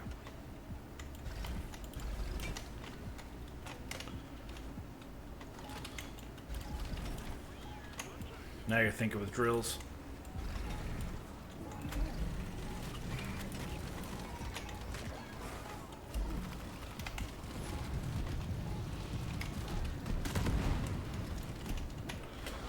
I'm sure I'll let my turrets on the platforms. Hey, man, I love a good engineer, man.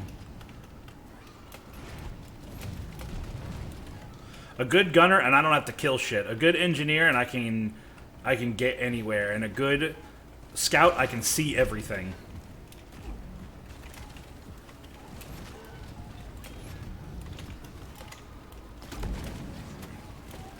You have 14K in the pocket? God damn, dude. Thanks so much for that support. That really means a ton, man. Now, if only you and I could hang out not during stream.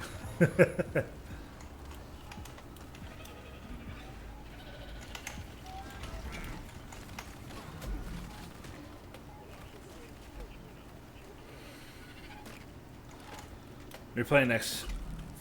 When I'm free, I'll run along and run support. Oh, absolutely. I've been trying to figure out, like, a good day during the week to play this game, like, with chat and with people.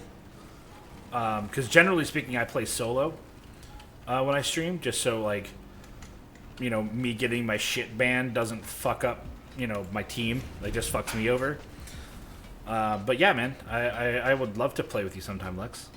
I'm always down to play Deep Rock Galactic, unless we visit previously established statements that I threw out this morning where it's a chronic issue that because I play this for work on every Monday, it's beginning to burn me out from wanting to play it in my free time. But, you know, hey, that's a whole other conundrum.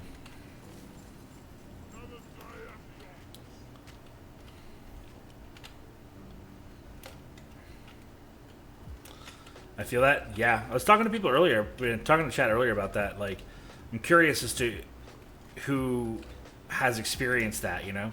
Where you're like, oh man, I sure would love to play this video game that I love, but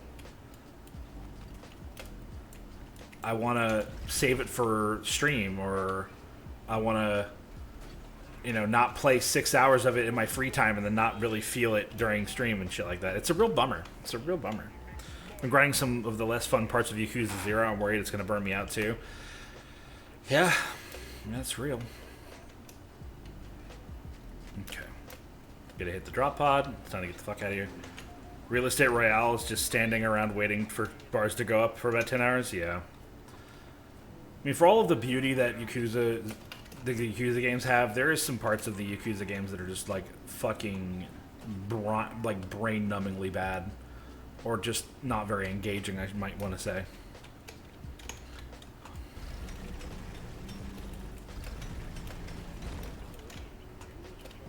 Ah.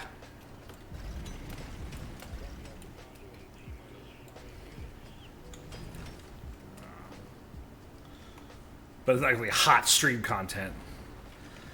Yeah, I mean, you know, you can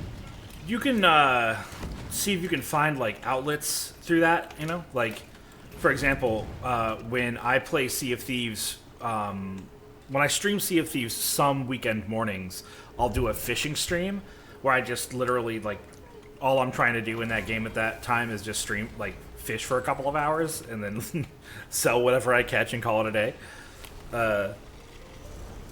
And that's fun, but, like, so it's not, again, it's not exactly hot stream content. So you take that opportunity and like read a story, sing, you know, practice your shanties if you're me, all that kind of shit. Like you can supplement your standard shit. Oh my god, a Mactera plague on a drill dozer mission? Fucking put a bullet in me. At least it's not a haunted cave. If it was a haunted cave, I'd be fucking dying. Doing cabaret minigame would probably be a good chill stream time. Absolutely. Alright. I'm gonna go ahead and give back my pickaxe and my flares. Quick little reset of the controls. Haunted cave is bad fucking news. Haunted cave is bad fucking news. It's a bad time.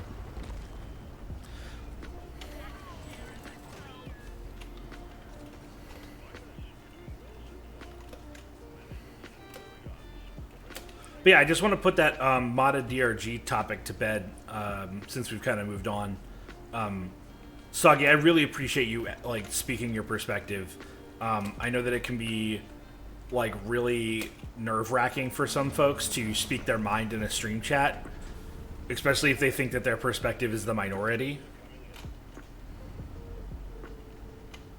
So I appreciate you having a different perspective and being not only open to sharing it, but also open to, like, you know, other perspectives.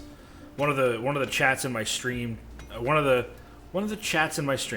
rules in my stream's chat is you can be an asshole, but you have to be willing to talk to people. And I want you to know that, like, you did that, and I appreciate that a lot. Because we've had some fucking people who come in here and are just like, no, my opinion's right, yours is wrong, you're fat, you're ugly, and you're stupid, and fuck you very much. And it's like, well, what are we doing here? Nothing really fun to big ban on Protect the Drill Dozer? Oh, what a bummer.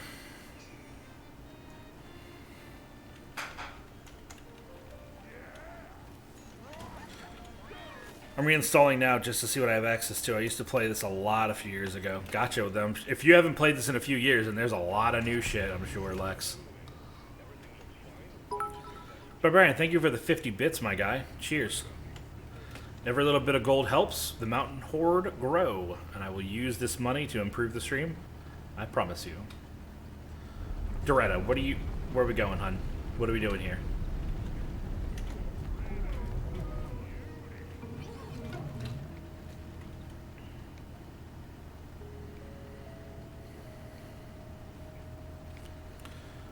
It always cracks me up when Barbarian actually cheers bits, because it's like, wow, I'm surprised you didn't just, like, blow those bits on sound alerts. Madrasi, thank you for the workout. I might actually do this one live instead of pausing. Since Doretta has no idea where the fuck she's going. Oh my goodness.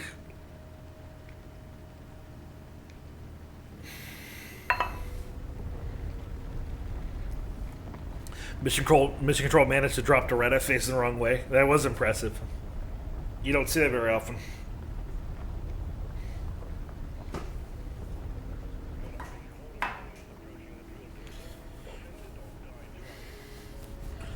Okay, we can do that.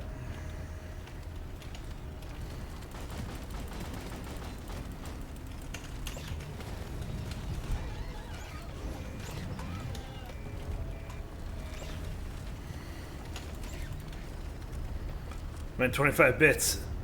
So I have 5k bits spent on sounds. Holy shit, my guy.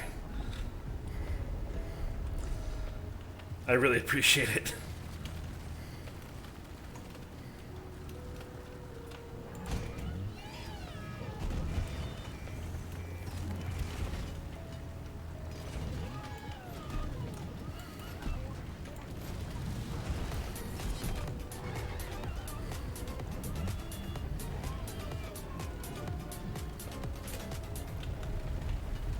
Nice. Conveniently, crab rate was 25.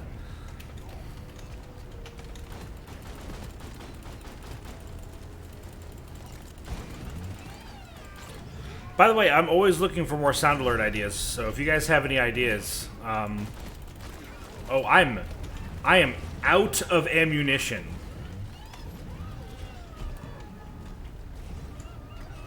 Oh no.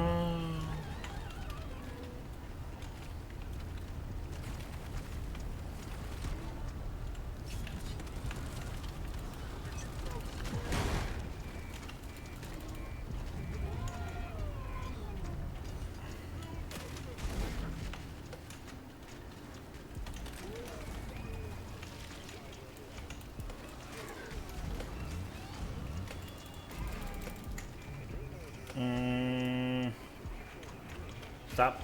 Stop.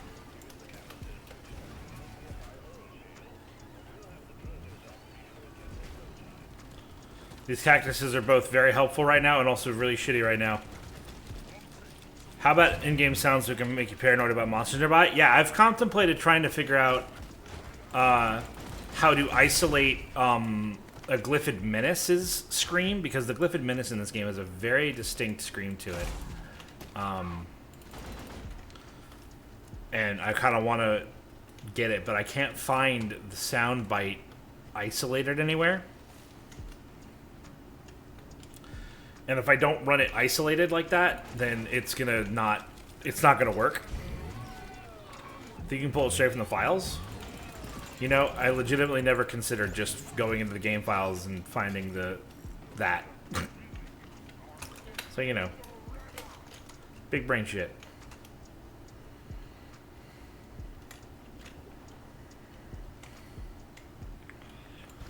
Well, like, I went to YouTube and I went to a couple of other, like, soundboard websites and saw if anybody had already, like, isolated the sounds or not, and I couldn't find anything.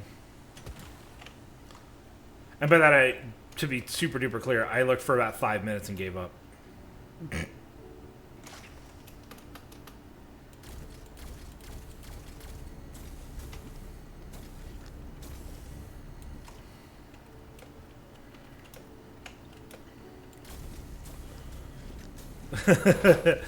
Yeah.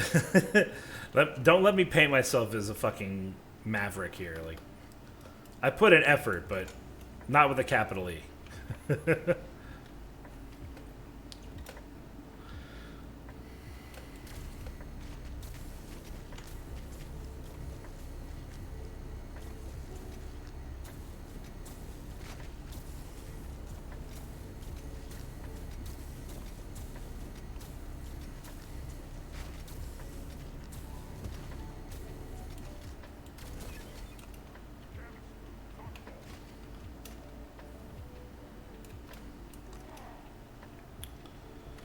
Alright. So, you guys like anime? Because I know that we've talked about anime a few times in passing on the channel. It's not a super big hobby of mine, but I definitely am a person that watches anime with, I don't know, some regularity. I don't know. I don't feel like it's fair to say that I watch a lot of anime. But pretty much like every time a season of anime is coming to a close, I'll ask a couple of my friends who are, you know, more into anime than I, like, you know, hey, is there anything good this season that you think I'd like? And just sort of inquire globally. And I was told about a show that came out called Odd Taxi. And this show is really good. It's really slow. Anime, not a fan. They already said the two I keep up with. Yeah.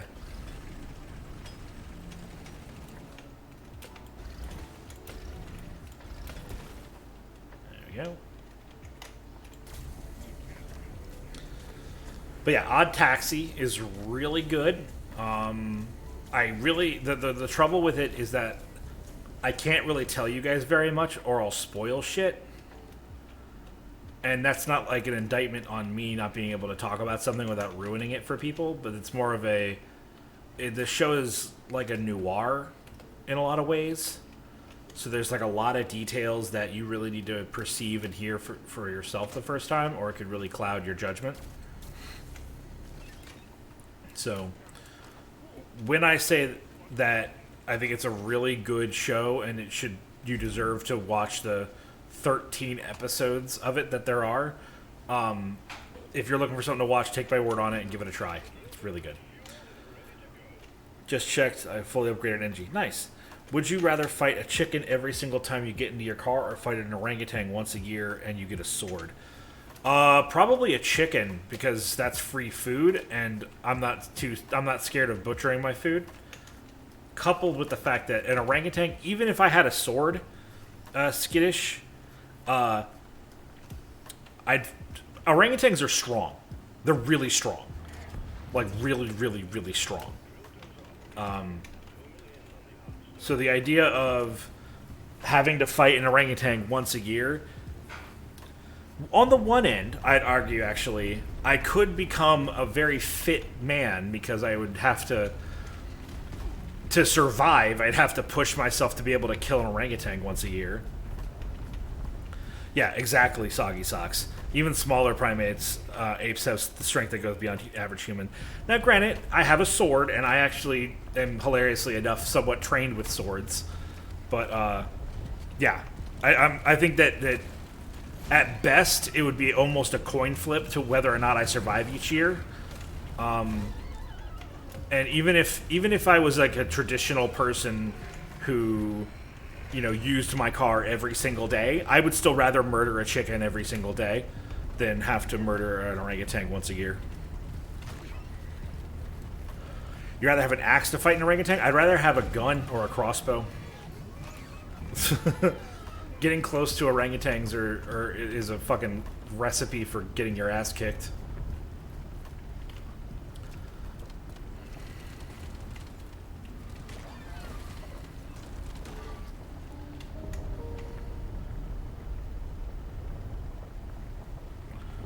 I'd rather not fight an orangutan. Yeah.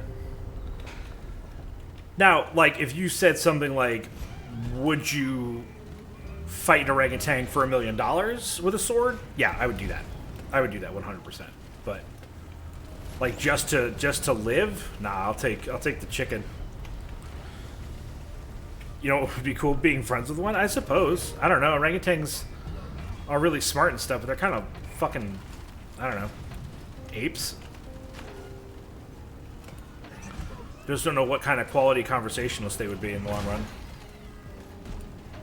Has big value off of that. Depends on how long I have to prepare. That's also a very valid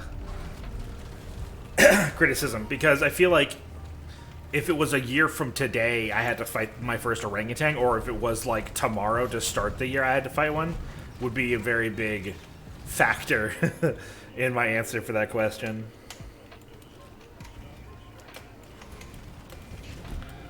Yeah, but also, like, I could think of a lot of different pets that are even of the same size category as an orangutan that I'd rather than an orangutan. Like I'd want to befriend a Komodo dragon, because that'd be fucking cool. Hell yeah, dude. Komodo dragons are rad as fuck. Right now, it bursts through the wall like a Kool-Aid man, then I'd fucking die. I'm fat, I'm out of shape, and I have no weapons on hand.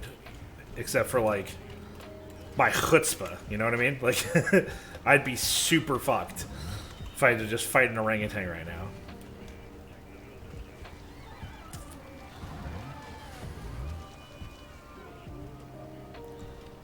Well, I'll watch his avatar flail terrifyingly, and then, yeah, you'd hear my death wail. Like, welcome to that, you know? What do they eat again? Whatever the fuck they want.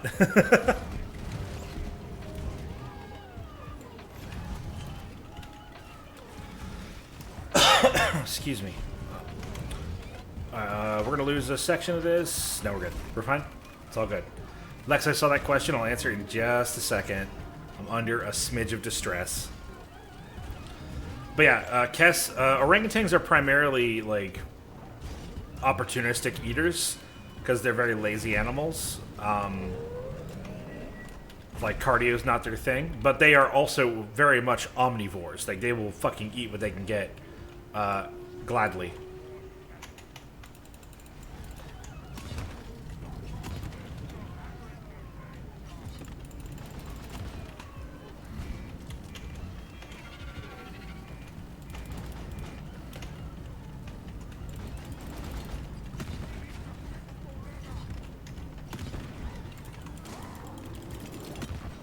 But, alright. me catch on chat for a second.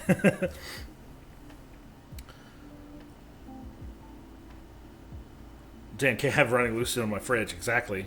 I'd have another ant situation. Specifically, it's a giant one. Why do I find the image of Horatius flailing around like a Muppet while he's getting his ass kicked by an orangutan so damn funny? I mean, honestly, seeing any Muppets flail around is really funny. Which was an emote now.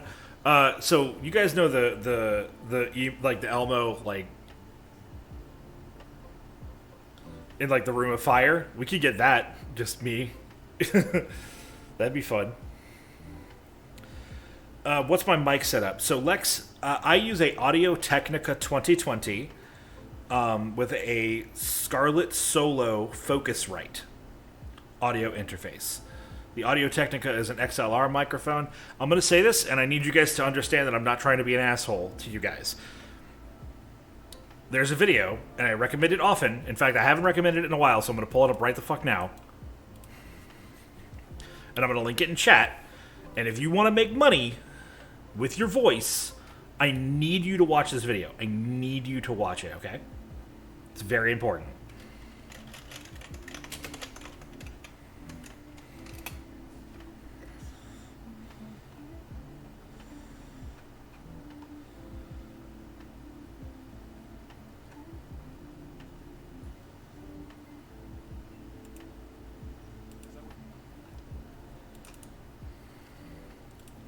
Sorry, one sec. I'm not trying to give you guys a link to a weird playlist that it happens to be on. I'm trying to give you the link to just the video.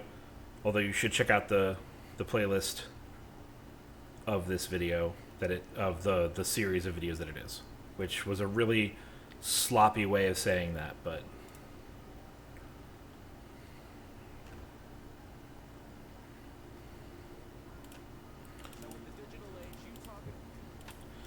here it is.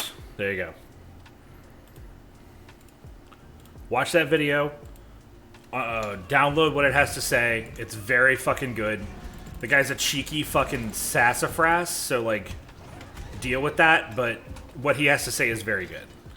My voice is pretty good, but I need to tighten up my audio settings because I think it comes through a little crusty. Next time, Lex, next time I'm in your stream, remind me of that fact, and I'll try and turn my ears on a bit to pay attention and see if I can pick up anything, okay?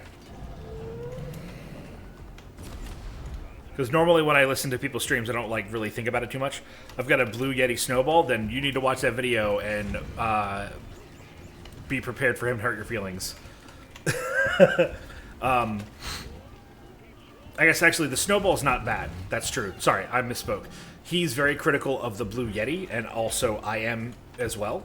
The Snowball is better, I'm pretty sure, but not substantially.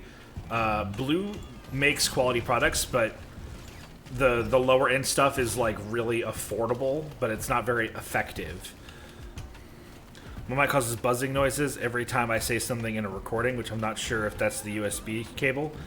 USB microphones are incredibly susceptible to being trash. So I've been making do. Yeah, listen, I'm gonna put this out there. If you guys got $200 and really want to step your fucking audio game up, buy what I have. Buy an Audio Technica 2020 or a AT 2020 for short, and a Focusrite Scarlett Solo audio interface. They work really well together. You'll need to also buy a mic stand, but those are literally like fucking $10 on Amazon or less. The audio sounds pretty clear. Yeah, I fucking hustled for that shit. And also, I have a friend of mine who like did music professionally for a long period of his life, and I had him come over, and I was like, "Work with me to make this sound good." And he was like, "We're good. We in there." Actually, longtime friend of the channel, Flexplode is who I'm referring to. Got a mic boom arriving tomorrow. What do you mean, like a pop filter or like a boom mic, or what do you mean by a mic boom? I'm not sure actually for now. Fair to go for a cheaper option first. Okay. I mean, honestly, like we are fortunate enough as content creators that if you just put like a donation incentive on your screen to be like, hey, like fill the cart online first of what you want to use and get the total for it, and then put that shit out there, and people will help you get there. People want you to be better if they like you.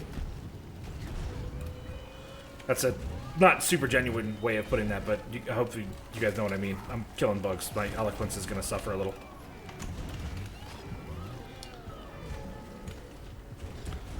Okay.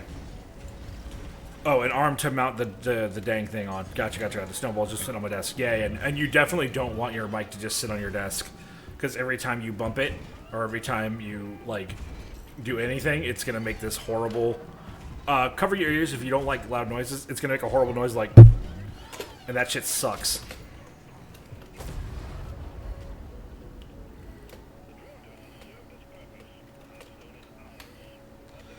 Prefer my mic to have a clip on the table and hover over my desk to save space. But so far I haven't found any other like that that's worth investing. Yeah, so you want your mic to be close to your face, but so to give you guys a perspective on where my mic sits, my microphone is if you were to take a post and stick it out of the center of my face, my microphone is up to the northwest. It's like up and to the left and it's about a foot away.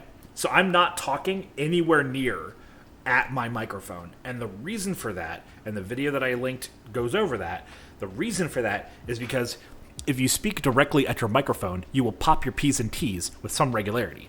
But if you're back and away, then the puffs of air that you produce from your lips doesn't pop in the microphone. Thank you for the workout and the stretch. I'll stretch first. Horatius ASMR, always. Ugh.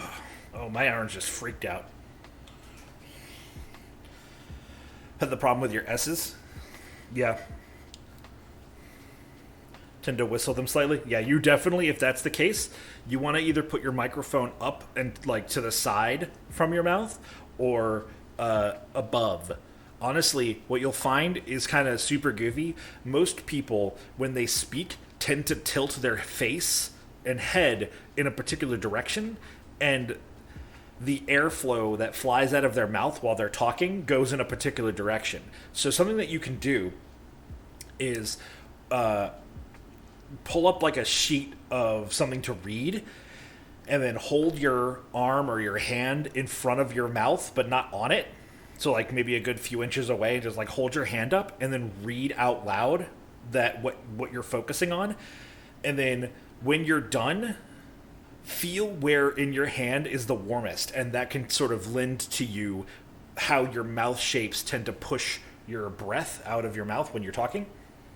So I speak down. When I talk, a lot of the air that comes out of my face goes like downwards, like forward and down at an angle. So I used to have my microphone below my mouth, and then I was popping the shit out of almost every single word, and then I realized that that's what was happening, so I moved it. And that'll probably be the same for you if you whistle, just if that's your mouth shape. But yeah, experiment. Put in the time, off stream, and you'll find the answers you're looking for.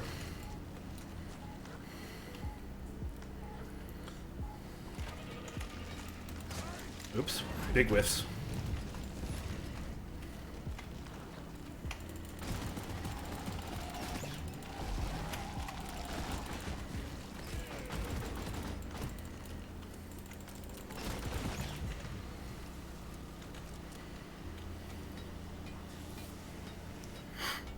Dwarven mouth sounds. Yeah, basically.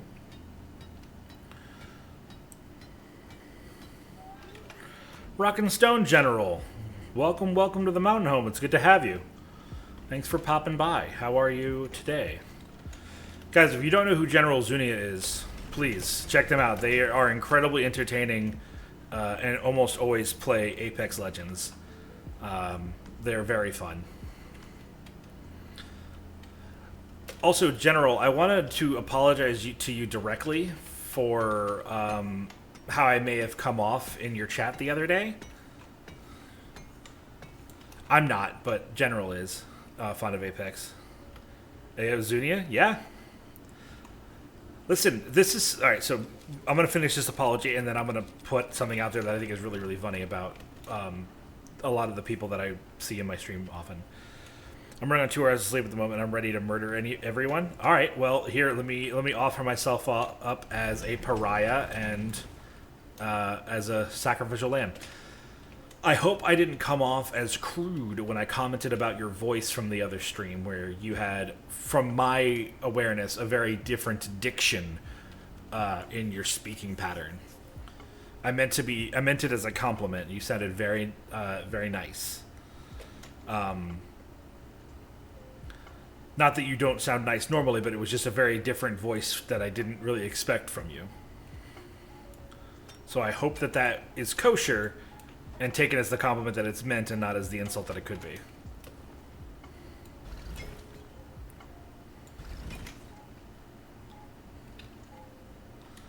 Now, is that it's fine, or is that it's fine? If you know what I mean. Could be either of those. Oh, fuckers. You're fine, Rage. You don't need to apologize for that. Okay, cool. I lurk a lot in your stream for the majority of my time there, so, like, I don't know how often you put on that voice or you speak that way, so it just surprised me.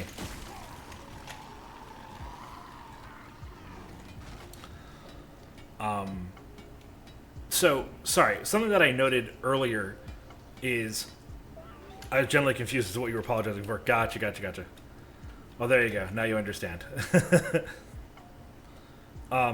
I find it really... I've been sort of thinking of myself as like a content creator's content creator.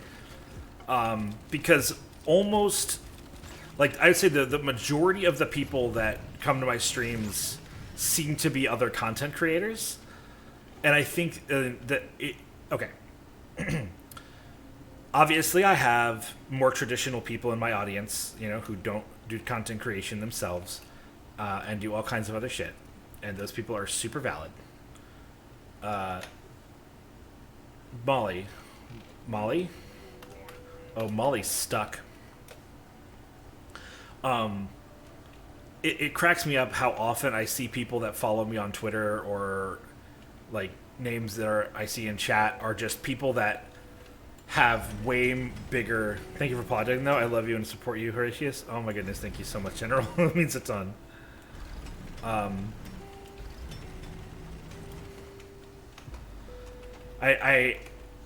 have a lot of trans people in my life, General, so I try my best to be very respectful and cautious and supportive of those people. So I'm glad that... oh, I need to get the Heartstone. Duh.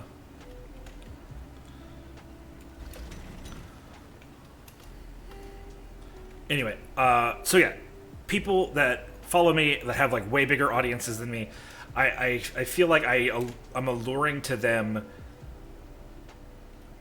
and that cracks me up. I guess I don't really have much of a point with this whole segment other than, isn't it interesting that a lot of the people... Or a notable percentage of the people that follow me and interact with me on a regular basis indeed are content creators themselves. Which, again, not the biggest statement in the world, but whatever. What can you do?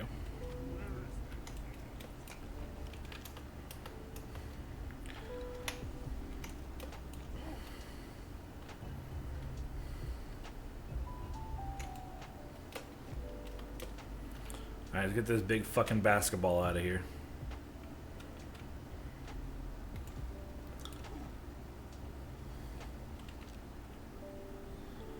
Surprisingly not tired. I'm giving my sister a few extra hours before we sleep. Gotcha.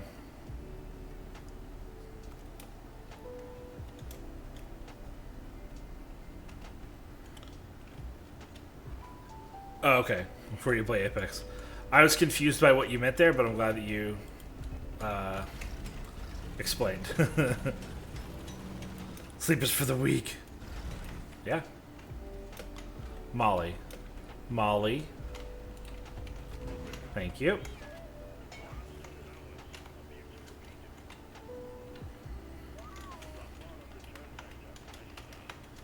Alright.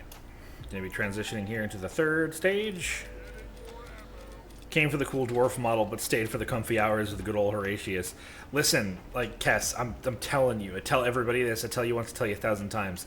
I am working to be the cool uncle slash dad of the VTubing community, and I'm not going to stop until I get there.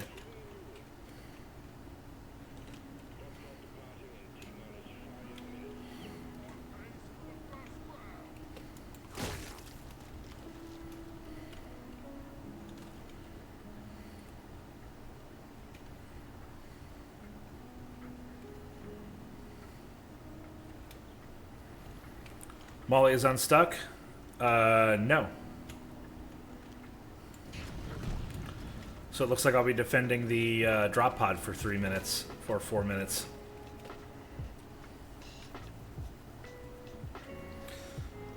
I swear, I only have this problem on escort stages, man.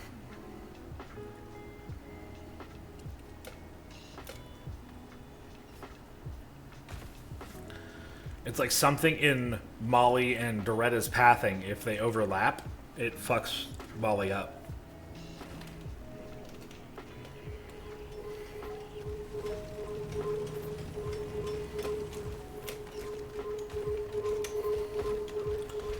Molly, please, thank you.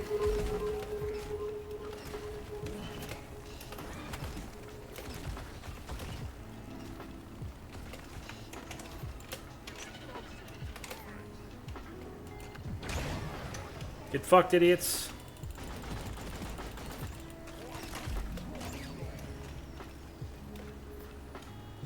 I like and respect you as a person, so I say to give you support when I can. I really appreciate it. I also very much enjoy you as a person, General, despite our minimal direct interactions.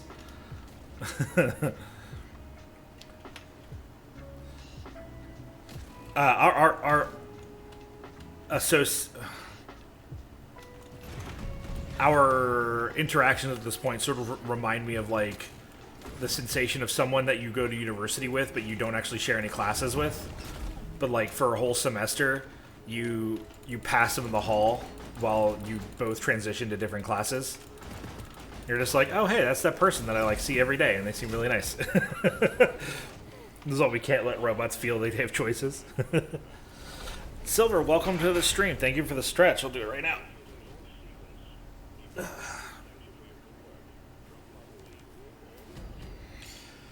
Otis, thank you for the workout.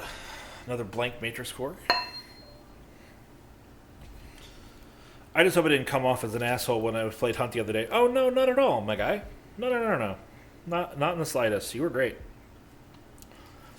If anything, I'm always super conscientious of being, like, overbearing in that game, especially when, like, I'm working with people that are, you know, newer than me. Like, I don't know. I try to guide, I try to educate people, but sometimes I get self-conscious about, like, overstepping. So it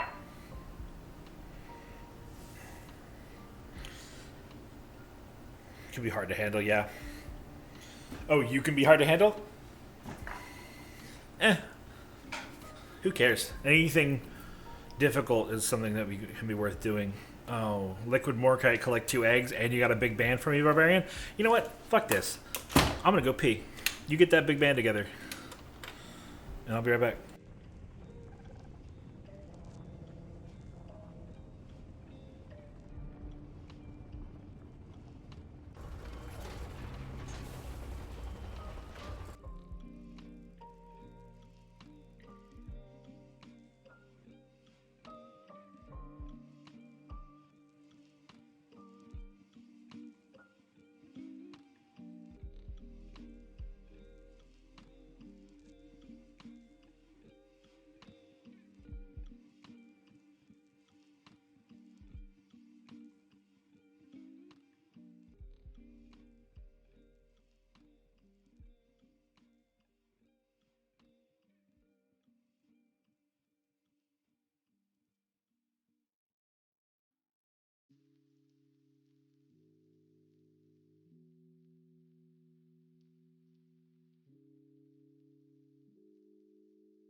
Alright, I'm back. Oh, shanty time. Okay, well. Hope my wife is up, because she's gonna be.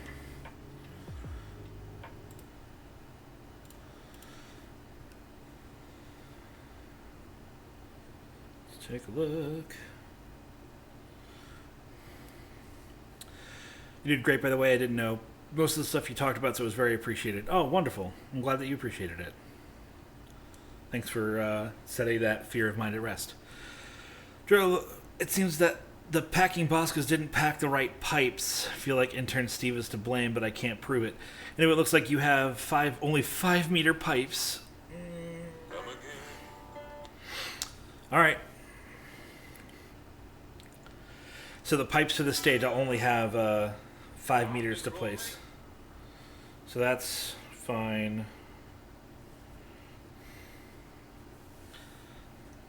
That's overcomable. We can get through that.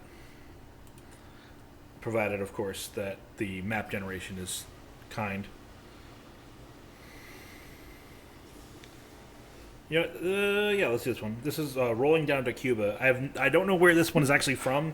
It says Michael Schrey, but this is the version that was covered for the Assassin's Creed Black Flag.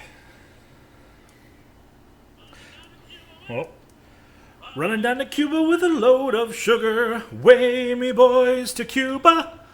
I don't know this song. I thought I did. I don't.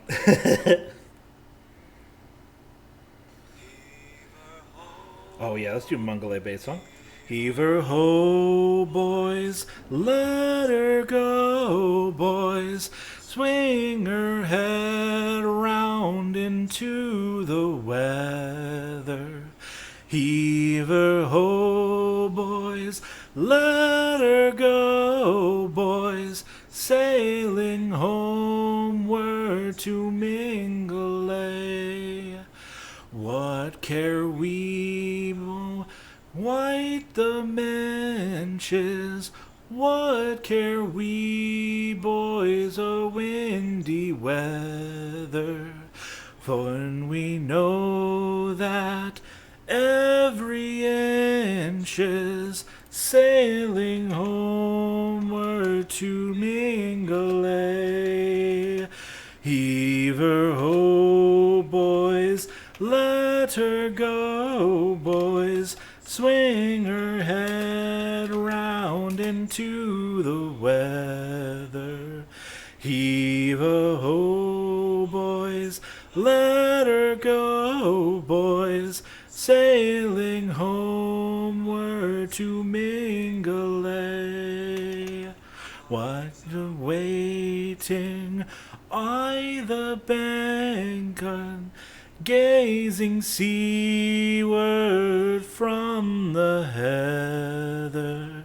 Wing around, boys, and we'll anchor as the sun sets on Mingulay. Heave a ho, boys, let her go, boys. Swing her head round into the weather. Heave a ho, boys, let her go, boys. Sailing homeward to Mingulay. Ships return now, heavy laden. Mothers holding, babes are crying. They'll return yet when the sun sets, sailing homeward to Mingulay. Heave her ho, boys, let her go, boys. Swing her head round into the weather. Heave her ho, boys, let her go, boys. Sailing homeward to Mingulay. Heave her ho, boys, let her go, boys. Swing her head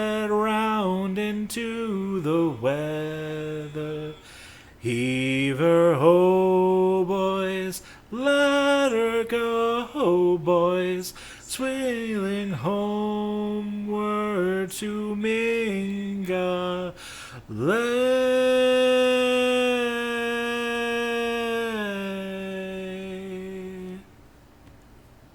There you go.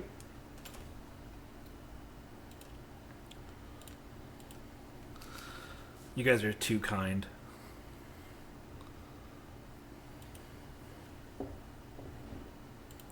Hope you enjoyed it, General.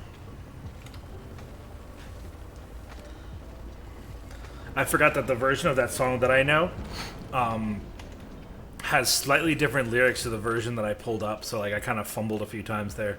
Felt kind of bad, so I pulled up that band's cover of that song's lyrics so I wouldn't fuck up the second and third verse.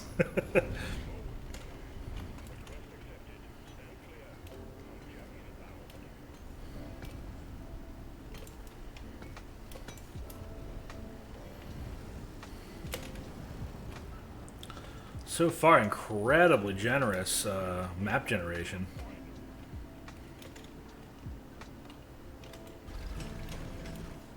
Ah!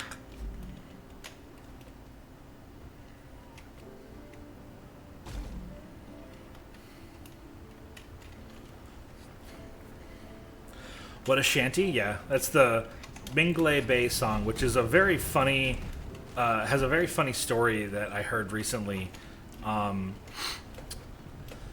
There was a person that came by a camp of people singing shanties, and this drunk person was like, "Sing the Nazi scientist Bay song," and like the people that were in the camp just like couldn't figure out what the fuck this dude was talking about, and then they realized that he was referring to the Mingale, or what they apparently thought the name of the song was, the Mangala Bay song, which I thought was just really fucking funny.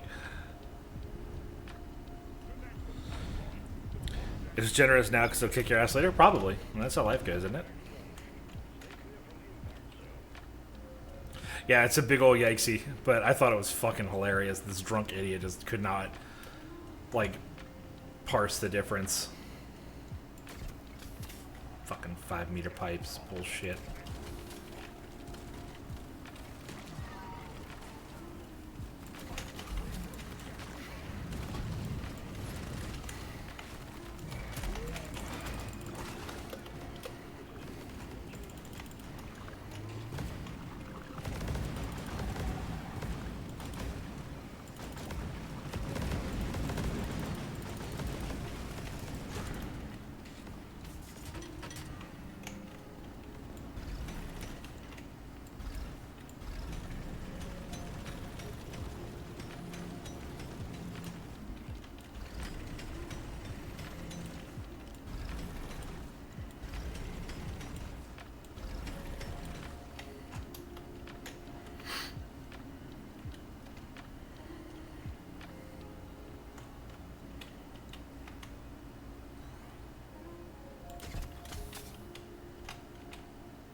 Okay, what's our big ban, Otis?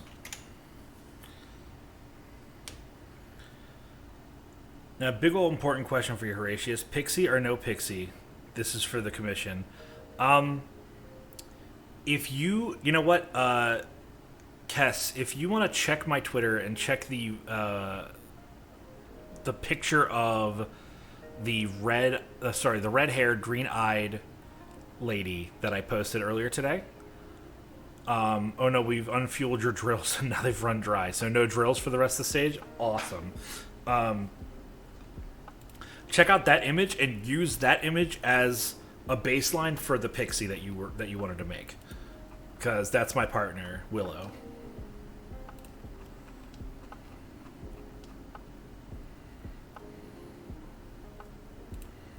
I think it's 3. Yeah.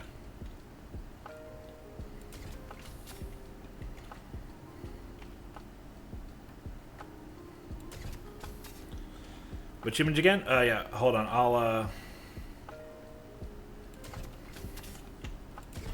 I'll at you in that tweet real quick, Kess.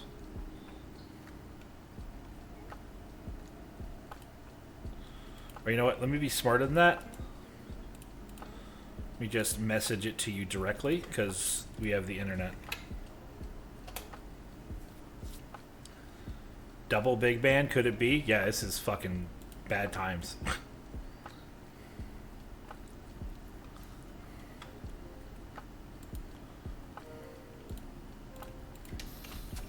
I appreciate it. It's very kind of you.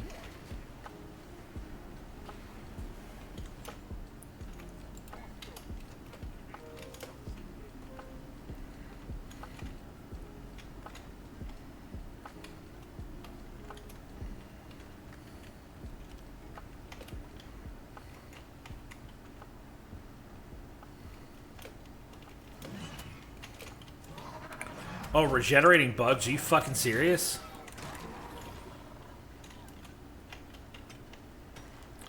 Oh, yeah, you're welcome. She's pretty? She is. She's a very beautiful woman, and I love her very much. Okay, third big band. Let's go. Turns out your surfboard has a defect, so it isn't safe to use. It also turns out we sent you too deep to safely send you a new surfboard. Guess you gotta do without pipe surfing. Okay. Okay. Alright.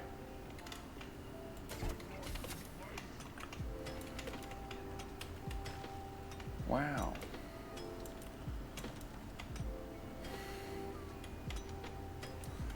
It's fine. It's fine.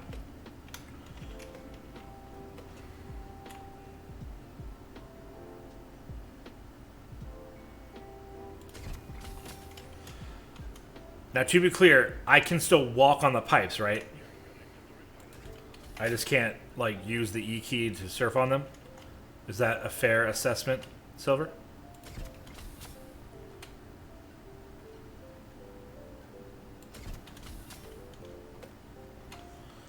Hey, hey, Heavy Mana, how you doing? Welcome to the stream. Just no surfing, intentionally. Yeah, gotcha. Will do.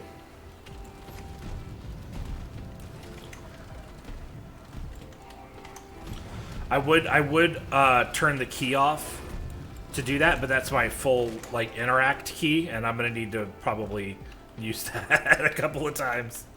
So that'll be difficult to stay honest, but I'll try my best.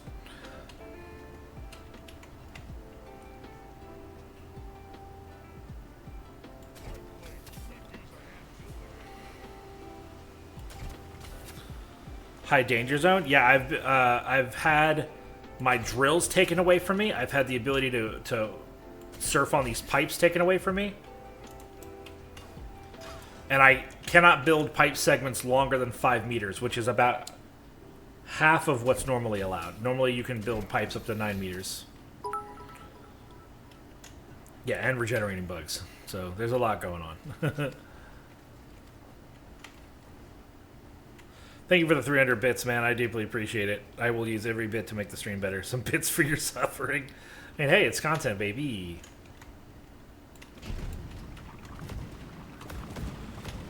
Let's see, how fortunate am I? We can run this pipe right along the ground here until we get to here-ish, and then we're going to have to dig anyway, so let's go ahead and just get it done.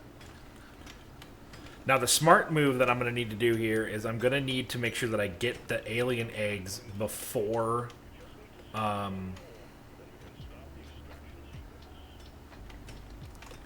I'm going to need to get the alien eggs before I start the extraction process, because the moment you turn the pipe on,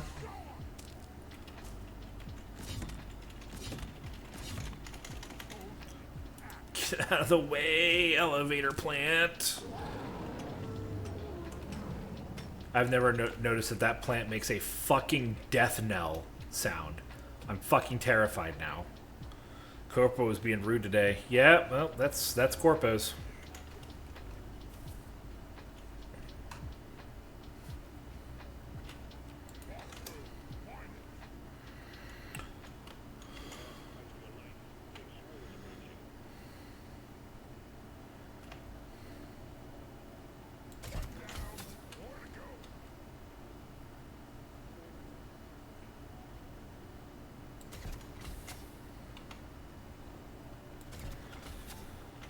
I think they're just mad about Turd Steve. I'm told taking it out on you, quite unfortunate, yeah. feel like I should do something special if you beat this. Well, we'll see, and also don't, because like if what you said earlier today is true in chat, then I don't necessarily think you should be giving anything away to anybody right now. If that's not what you had in mind, then that's fine, but if you meant to imply that you would be doing something, then some of his chair during the staff meeting? Fucking Steve, dude. I'm telling you, man. That guy's unhinged. Oh, I hear you. Ah, no. Fucking get off me.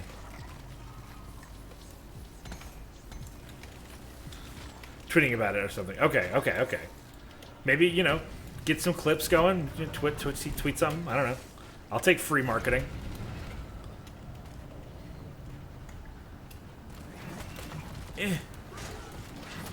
Stop. I said fucking stop! Ow. That's 2 oppressors. That's unfucking necessary, video game.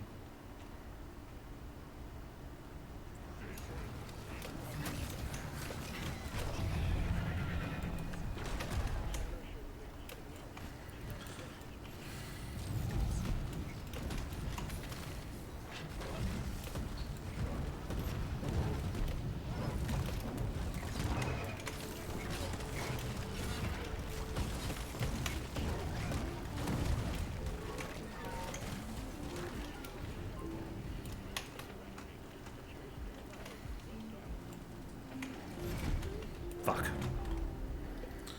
It's absurd. Iron important for the diet? Yeah.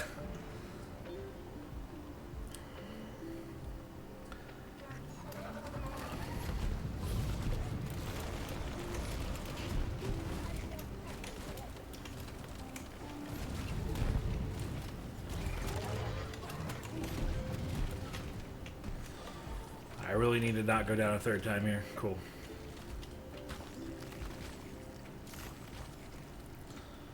Okay. Everything's fine here. No problems. Everything is hunky-dory.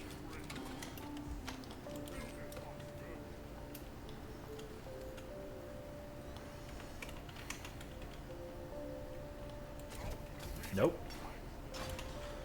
5.5 is not 5.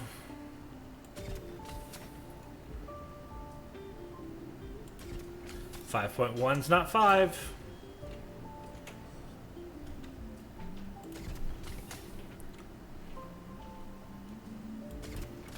.1 is not 5.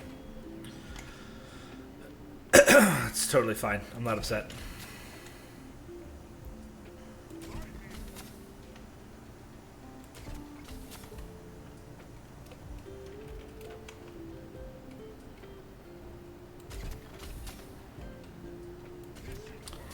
.4 is not 5.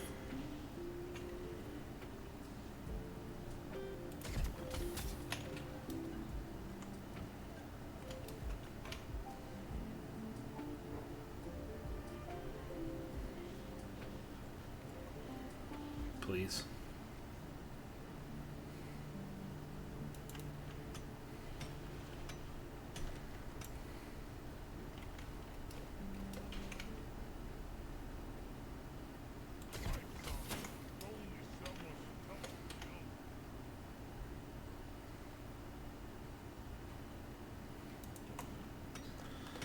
This is fine, definitely fine here. Everything's okay. Why would anybody even be concerned about it not being fine right now? Because it's fine.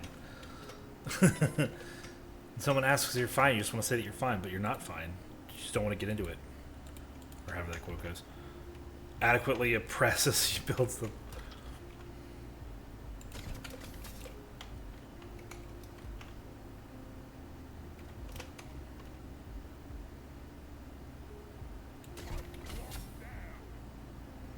Showed pale death with Trouble dread, make the ocean caves our bed.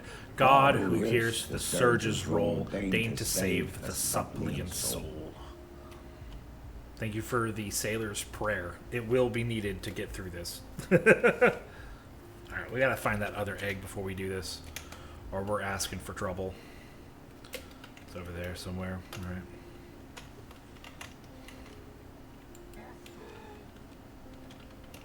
What's oh my, Kess? Have you? Is that the first time you're hearing the sailor's prayer?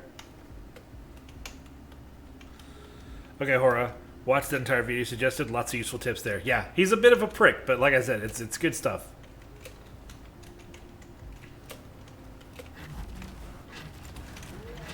Stop. Unhand me. Get off. Fuck off.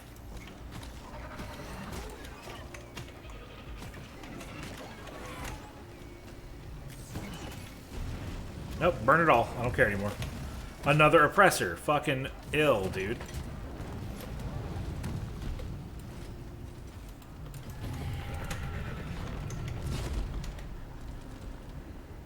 Ow.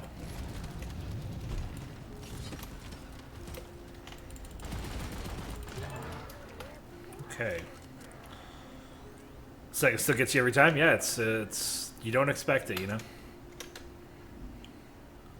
Did Bosco get the egg? Bosco did not get the egg. Workout? Alright, sure. I'll do that workout here in just a sec.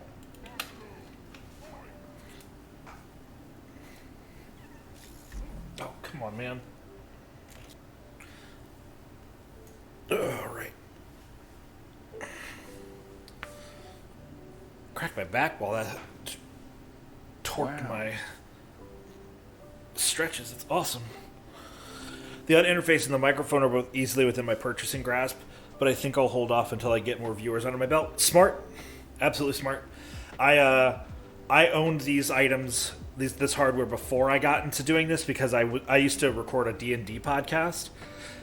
And so I cared about my audio quality before I got into streaming. So thankfully I already had this equipment, but it is a little bit of an entry, cost of entry.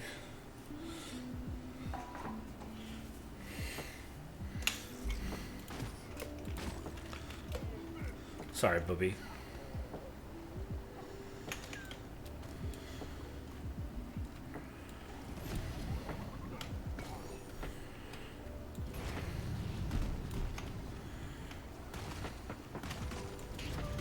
So many loot bugs, holy shit.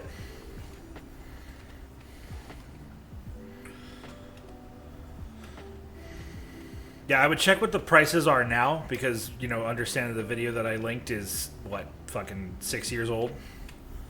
So it could be pretty dated, but... Yeah, the AT2020 and the Scarlet Solo Focusrite that I use are very accessible. And the big thing that he points out in that video that we didn't really talk about very much is the room that you have is very important. About 200 pounds? Yeah. Sounds about right.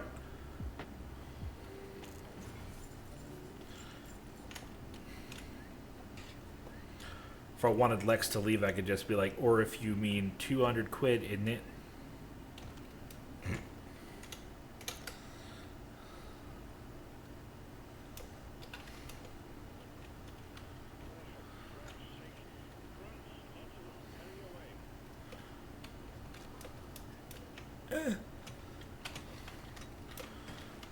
I trusted Bosco to grab that. Listen, right, you think you're funny or something? Listen here, this punchline's here now property of the cheeky fucking blinders, Lex.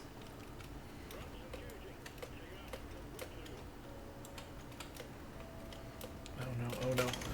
Oh, that's so many. Oh, that's so many.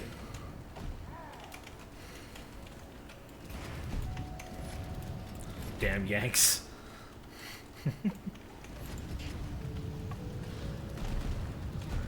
Listen, I can't control what human kingdom believes they own the land outside of my mountain home, okay?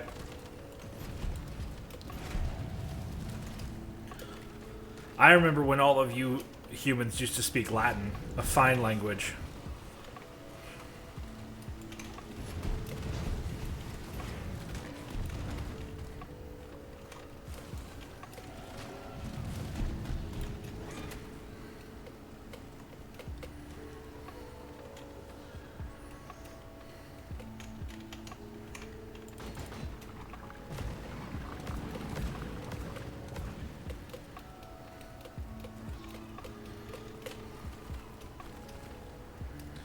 Give a few hundred years, generally in most timelines of as the USA collapses, just shy of 500 years. That sounds probably pretty fair.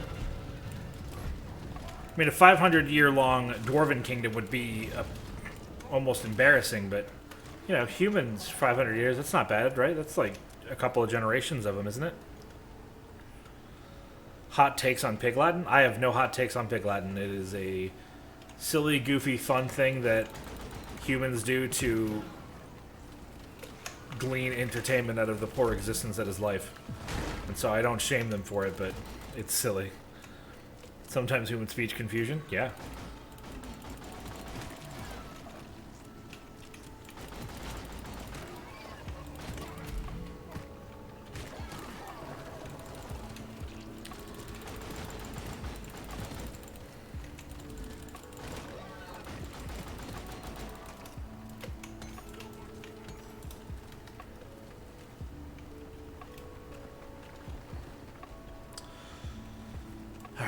That wave should be pretty much over at this point.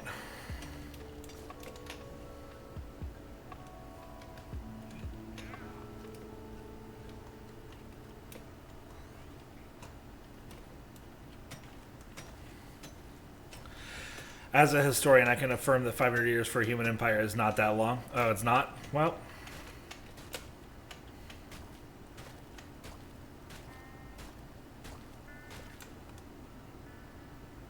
Oh.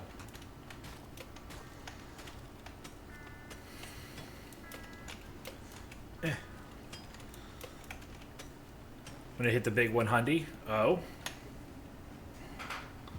Such as? If you want to spare the deets, of course. Feel no obligation.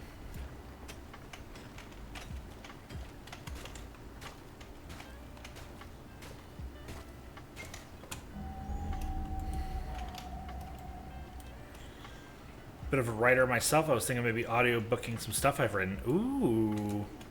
That's very exciting. Fuck it.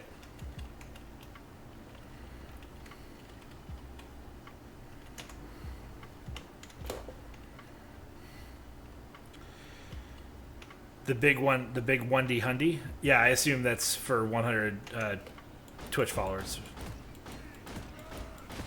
Because, Lex, you have several hundred people following you on Twitter already, don't you? And if not, where could someone follow you on Twitter if someone did want to follow you on Twitter? Just crazy question.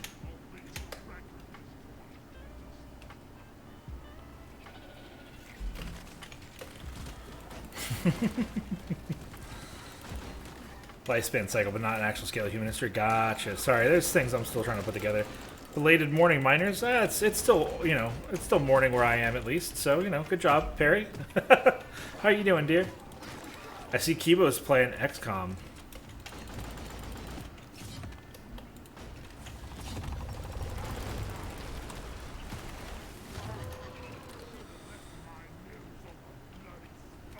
If you wanted to follow the Lex Temporis on Twitter, yeah. Oh, okay, so it's literally just twitter.com/Lex Temporis if I wanted to follow Lex Temporis on Twitter. That's so interesting, easy, and effective. If I wanted to follow Lex Temporis on Twitter for high-quality memes, enjoyable posts, and the occasional interesting chronological time warp, I could just go to twitter.com/Lex Temporis.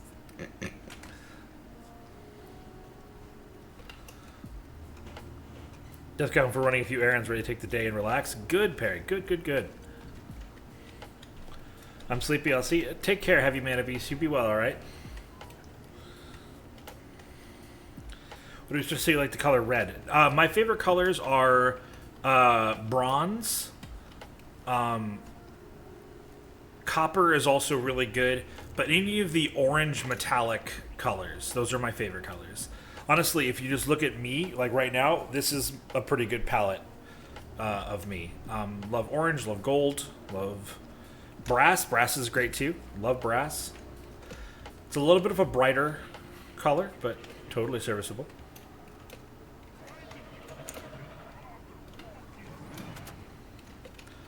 Here, I'm fucking around thinking that I got all the time in the world waiting for the pumps to run when the pumps aren't even fucking built yet.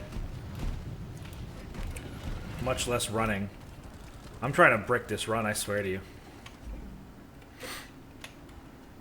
You're made of brass, copper, and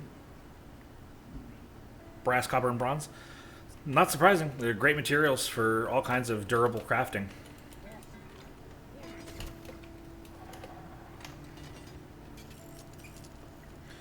You gotta rework the kitchen scene then? Oh, do you now? Almost sounded like an audible ad for a second. I mean, that's the idea, right? Oh, you're totally welcome, Lex. You're becoming a fine no, you're not becoming a fine person in my eyes. You are a fine person in my eyes. But as we interact more and more, I'm very happy that we are pals. That's how I could probably word that better.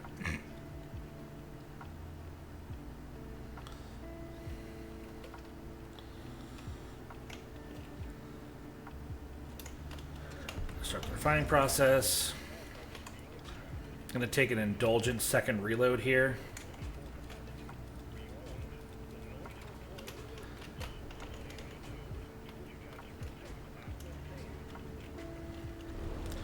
Doing my best to reach outside my comfort zone. That's good. A lot of people struggle with that. Honestly, like, something that I've been telling a lot of VTubers out there is engage with non-VTubers.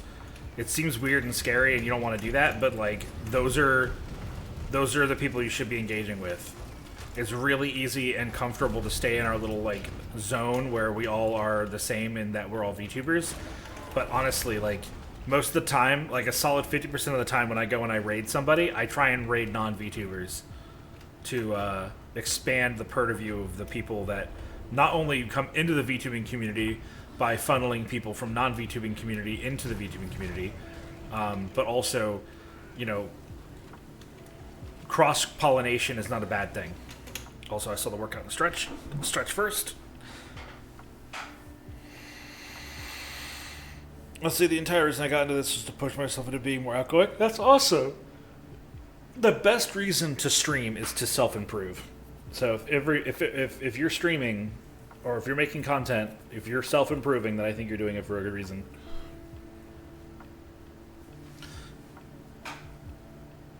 Oh my goodness. All right. Feeling good, feeling limber, feeling worked out.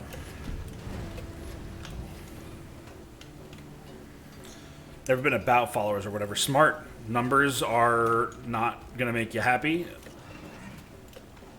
And I say that, I try to say that to everybody. I mean, hell, one of my tweets recently, like late last week, that went kind of huge was just a really, really low effort meme of me saying hard to swallow pills and its numbers don't matter.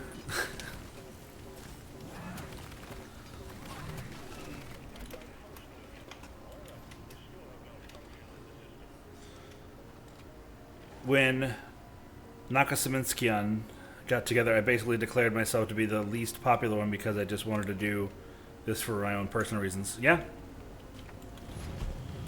Honestly, I'm part of a streamer group, but you'd never know it. I'm part of the Stream Hearts. Me, Pixie Explains, It's Fabulette, Asher Online, and Soft Boy Hours, which is Miles. But, I mean, I'm the only one that streams regularly. Nakama Ascension. I fucked that up. Gotcha. No, you're good. I looked at that word and I was like, fuck it, roll the dice. Let's see how close we get. I knew I wasn't going to get it. And I'm okay with that. Just a happy little mistake.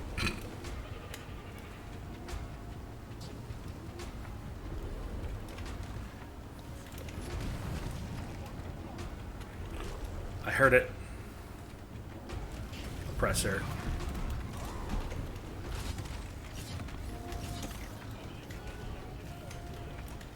Dealing with regenerating bugs when it's raining like this and it's hard to set things on fire is really harshing my mellow.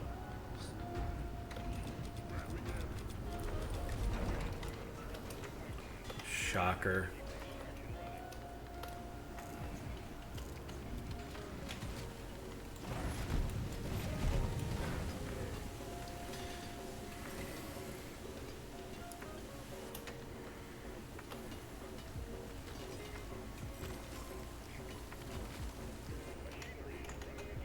Oop, sorry.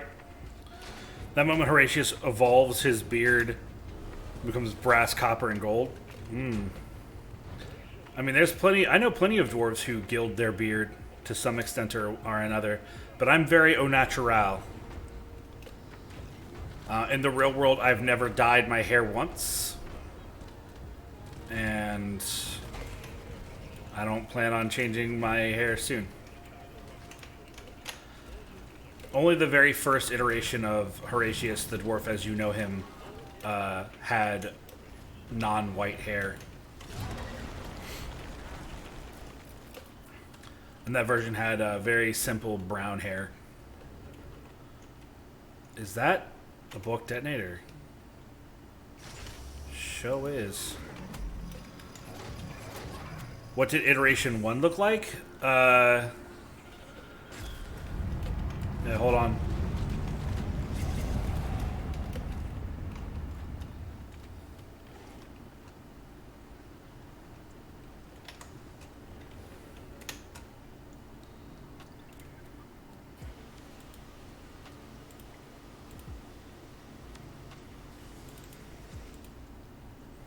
Hello.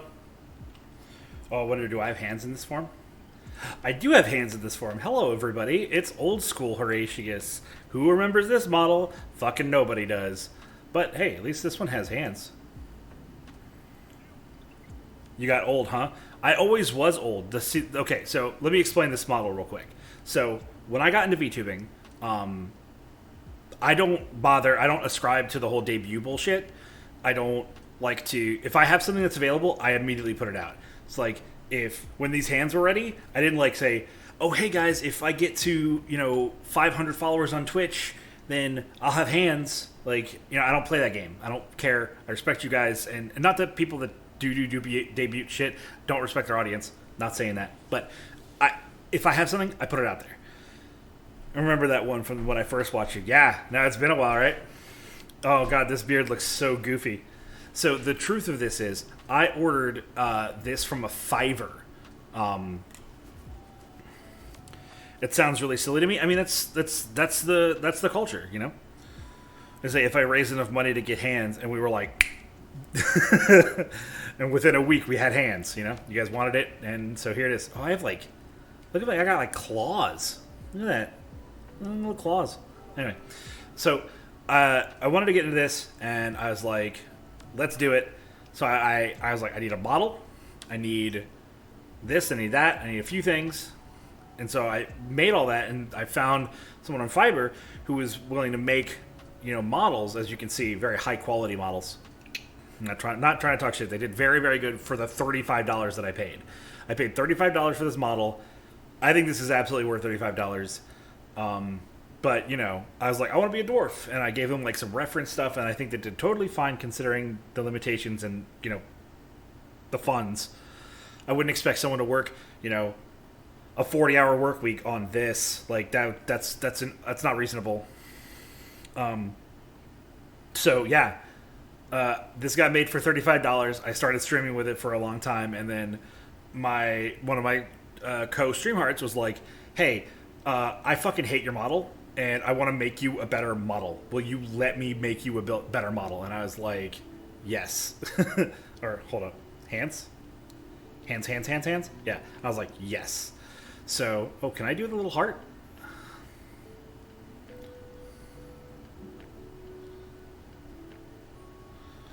I can do a little heart. There you go. Look at that. So yeah, my one of my buddies was like, you need a better model. I'm sick of looking at this model. So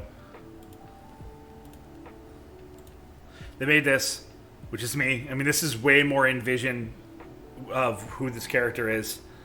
And so yeah, we've been this ever since. I don't know what will need to change for me to ever grab a new model. I'm really happy with this one. I know that this one can't be used in VR chat, so if I get to a point where I can afford, or if I want to start doing VR content and we get a VR, console for the stream. What about the leopard print? Yeah, So yeah, that was one of the original designs by some of the artists, and that's just a different outfit. It's the same dwarf. I think that the dwarf, as you see here, is a pretty fair representation of the dwarf that you guys may have seen in like all of the 2D art, except for the outfit. So like in the future, I might want like that open vest situation, but It's Fabulette is not like like they're a designer, like they do art, but like making models is a newer thing for them. So considering that, and considering that I got this model for free, like I did pay them, but they didn't ask for anything. So I had to just come up with a number, and I'll respect their privacy and not go into that number, but I did pay them for the model. It's a very stern-held concept in Dwarven society that if you sweat for somebody, then that person should pay you.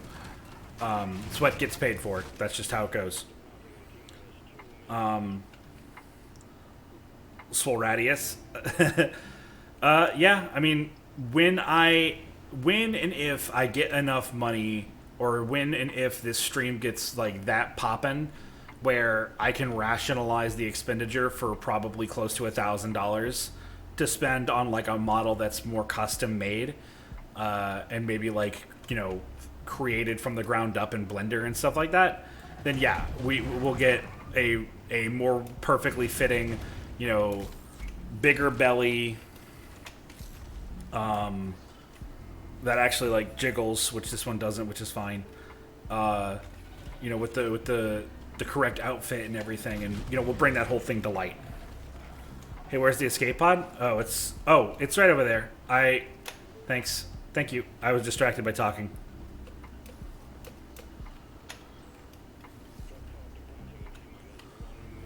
Oh, I'm gonna not make this.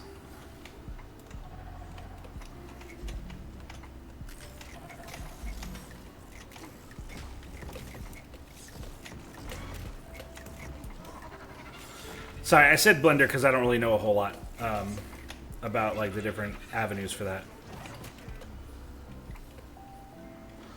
Yeah, for some reason I had it in my brain that like, oh, the pod's not here yet. The pod will be here in a minute. And then you guys were like, hey, you're going to leave at some point? And I was like, what do you mean? I'm going to, oh no!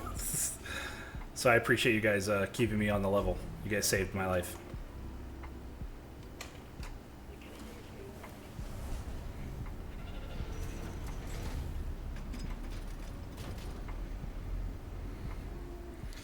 But yeah, either this will be modified to be more fitting, and I imagine it'll be pretty expensive, or it will be like a true fucking grade beard. Hell yeah. You almost dealt with 3 bans for failure anyway. Yeah. Could have been a rip on that deep dive in the last stage after everything you did, just have not die. Yeah. That would have been embarrassing. Well, what can you do?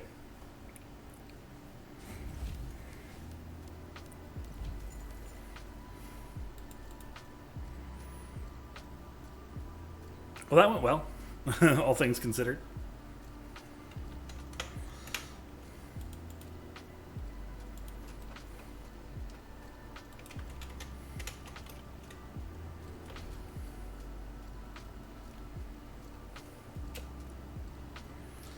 All right, well, that's deep dive done.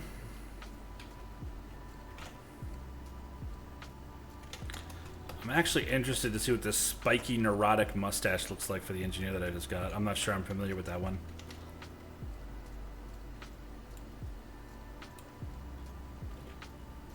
Ooh, I did get a... That's right. I forgot about this mustache that I got for Driller earlier today.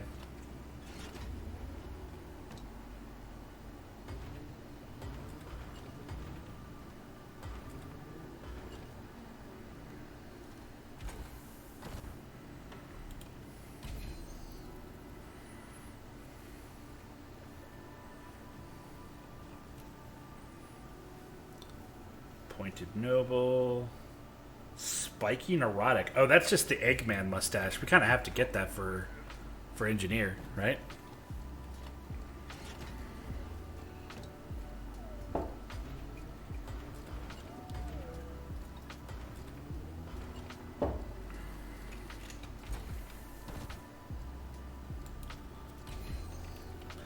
Get some Dr. Robotnik feelings up in here.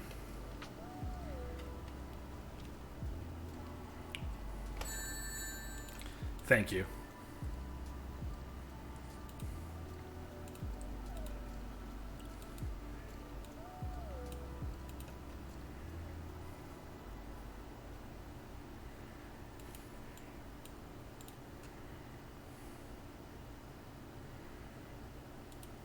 Wow.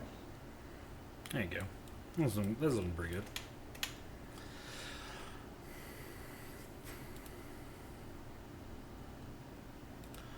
All right.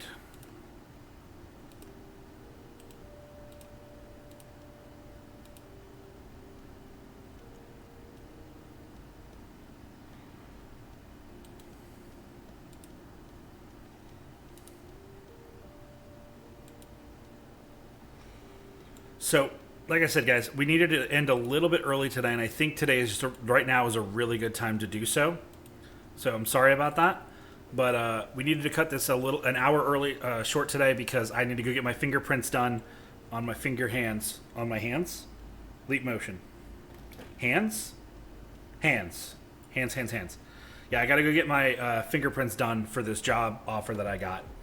But I really do appreciate you guys coming around. We talked about so much fun stuff today. Had just a total blast. So thank you guys for being a part of this. I deeply appreciate it. That last mission was a total fucking banger of a run. What a deep dive.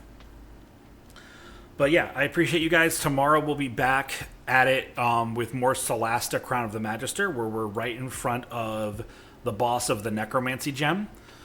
And that's going to be really, really cool. So that's going to start off with a bang. And then Wednesday, I'm actually taking off because I have a family member coming into town, and I want to go and spend time with them. I love you guys, but I love them more. I've got 2 interviews tomorrow and the day after. Actually, while you're streaming both times. Well, hey, that's congratulations. Hope the job goes well. I'm sure it will. I'm kind of amazing, but and so humble. No, I'm going to pop you guys over to Cabal, who is a fantastic, incredibly entertaining occult-themed guy. He's actually in the Ashes of Creation. It's like beta or something like that. It's a MMO that's coming up that I've had my eyes on for a while now, and it's really exciting. So go hang out with Cabal and hang out with and enjoy him. He's, like I said, a total fucking hoot. He's complete goofball. But as always, everybody, I've been Horatius the Dwarf. Thanks you guys for hanging out with me today. And it's time to spam the hype emote because it's time to get out of my mind. I'll see you guys later. Spam Dwarf Raid.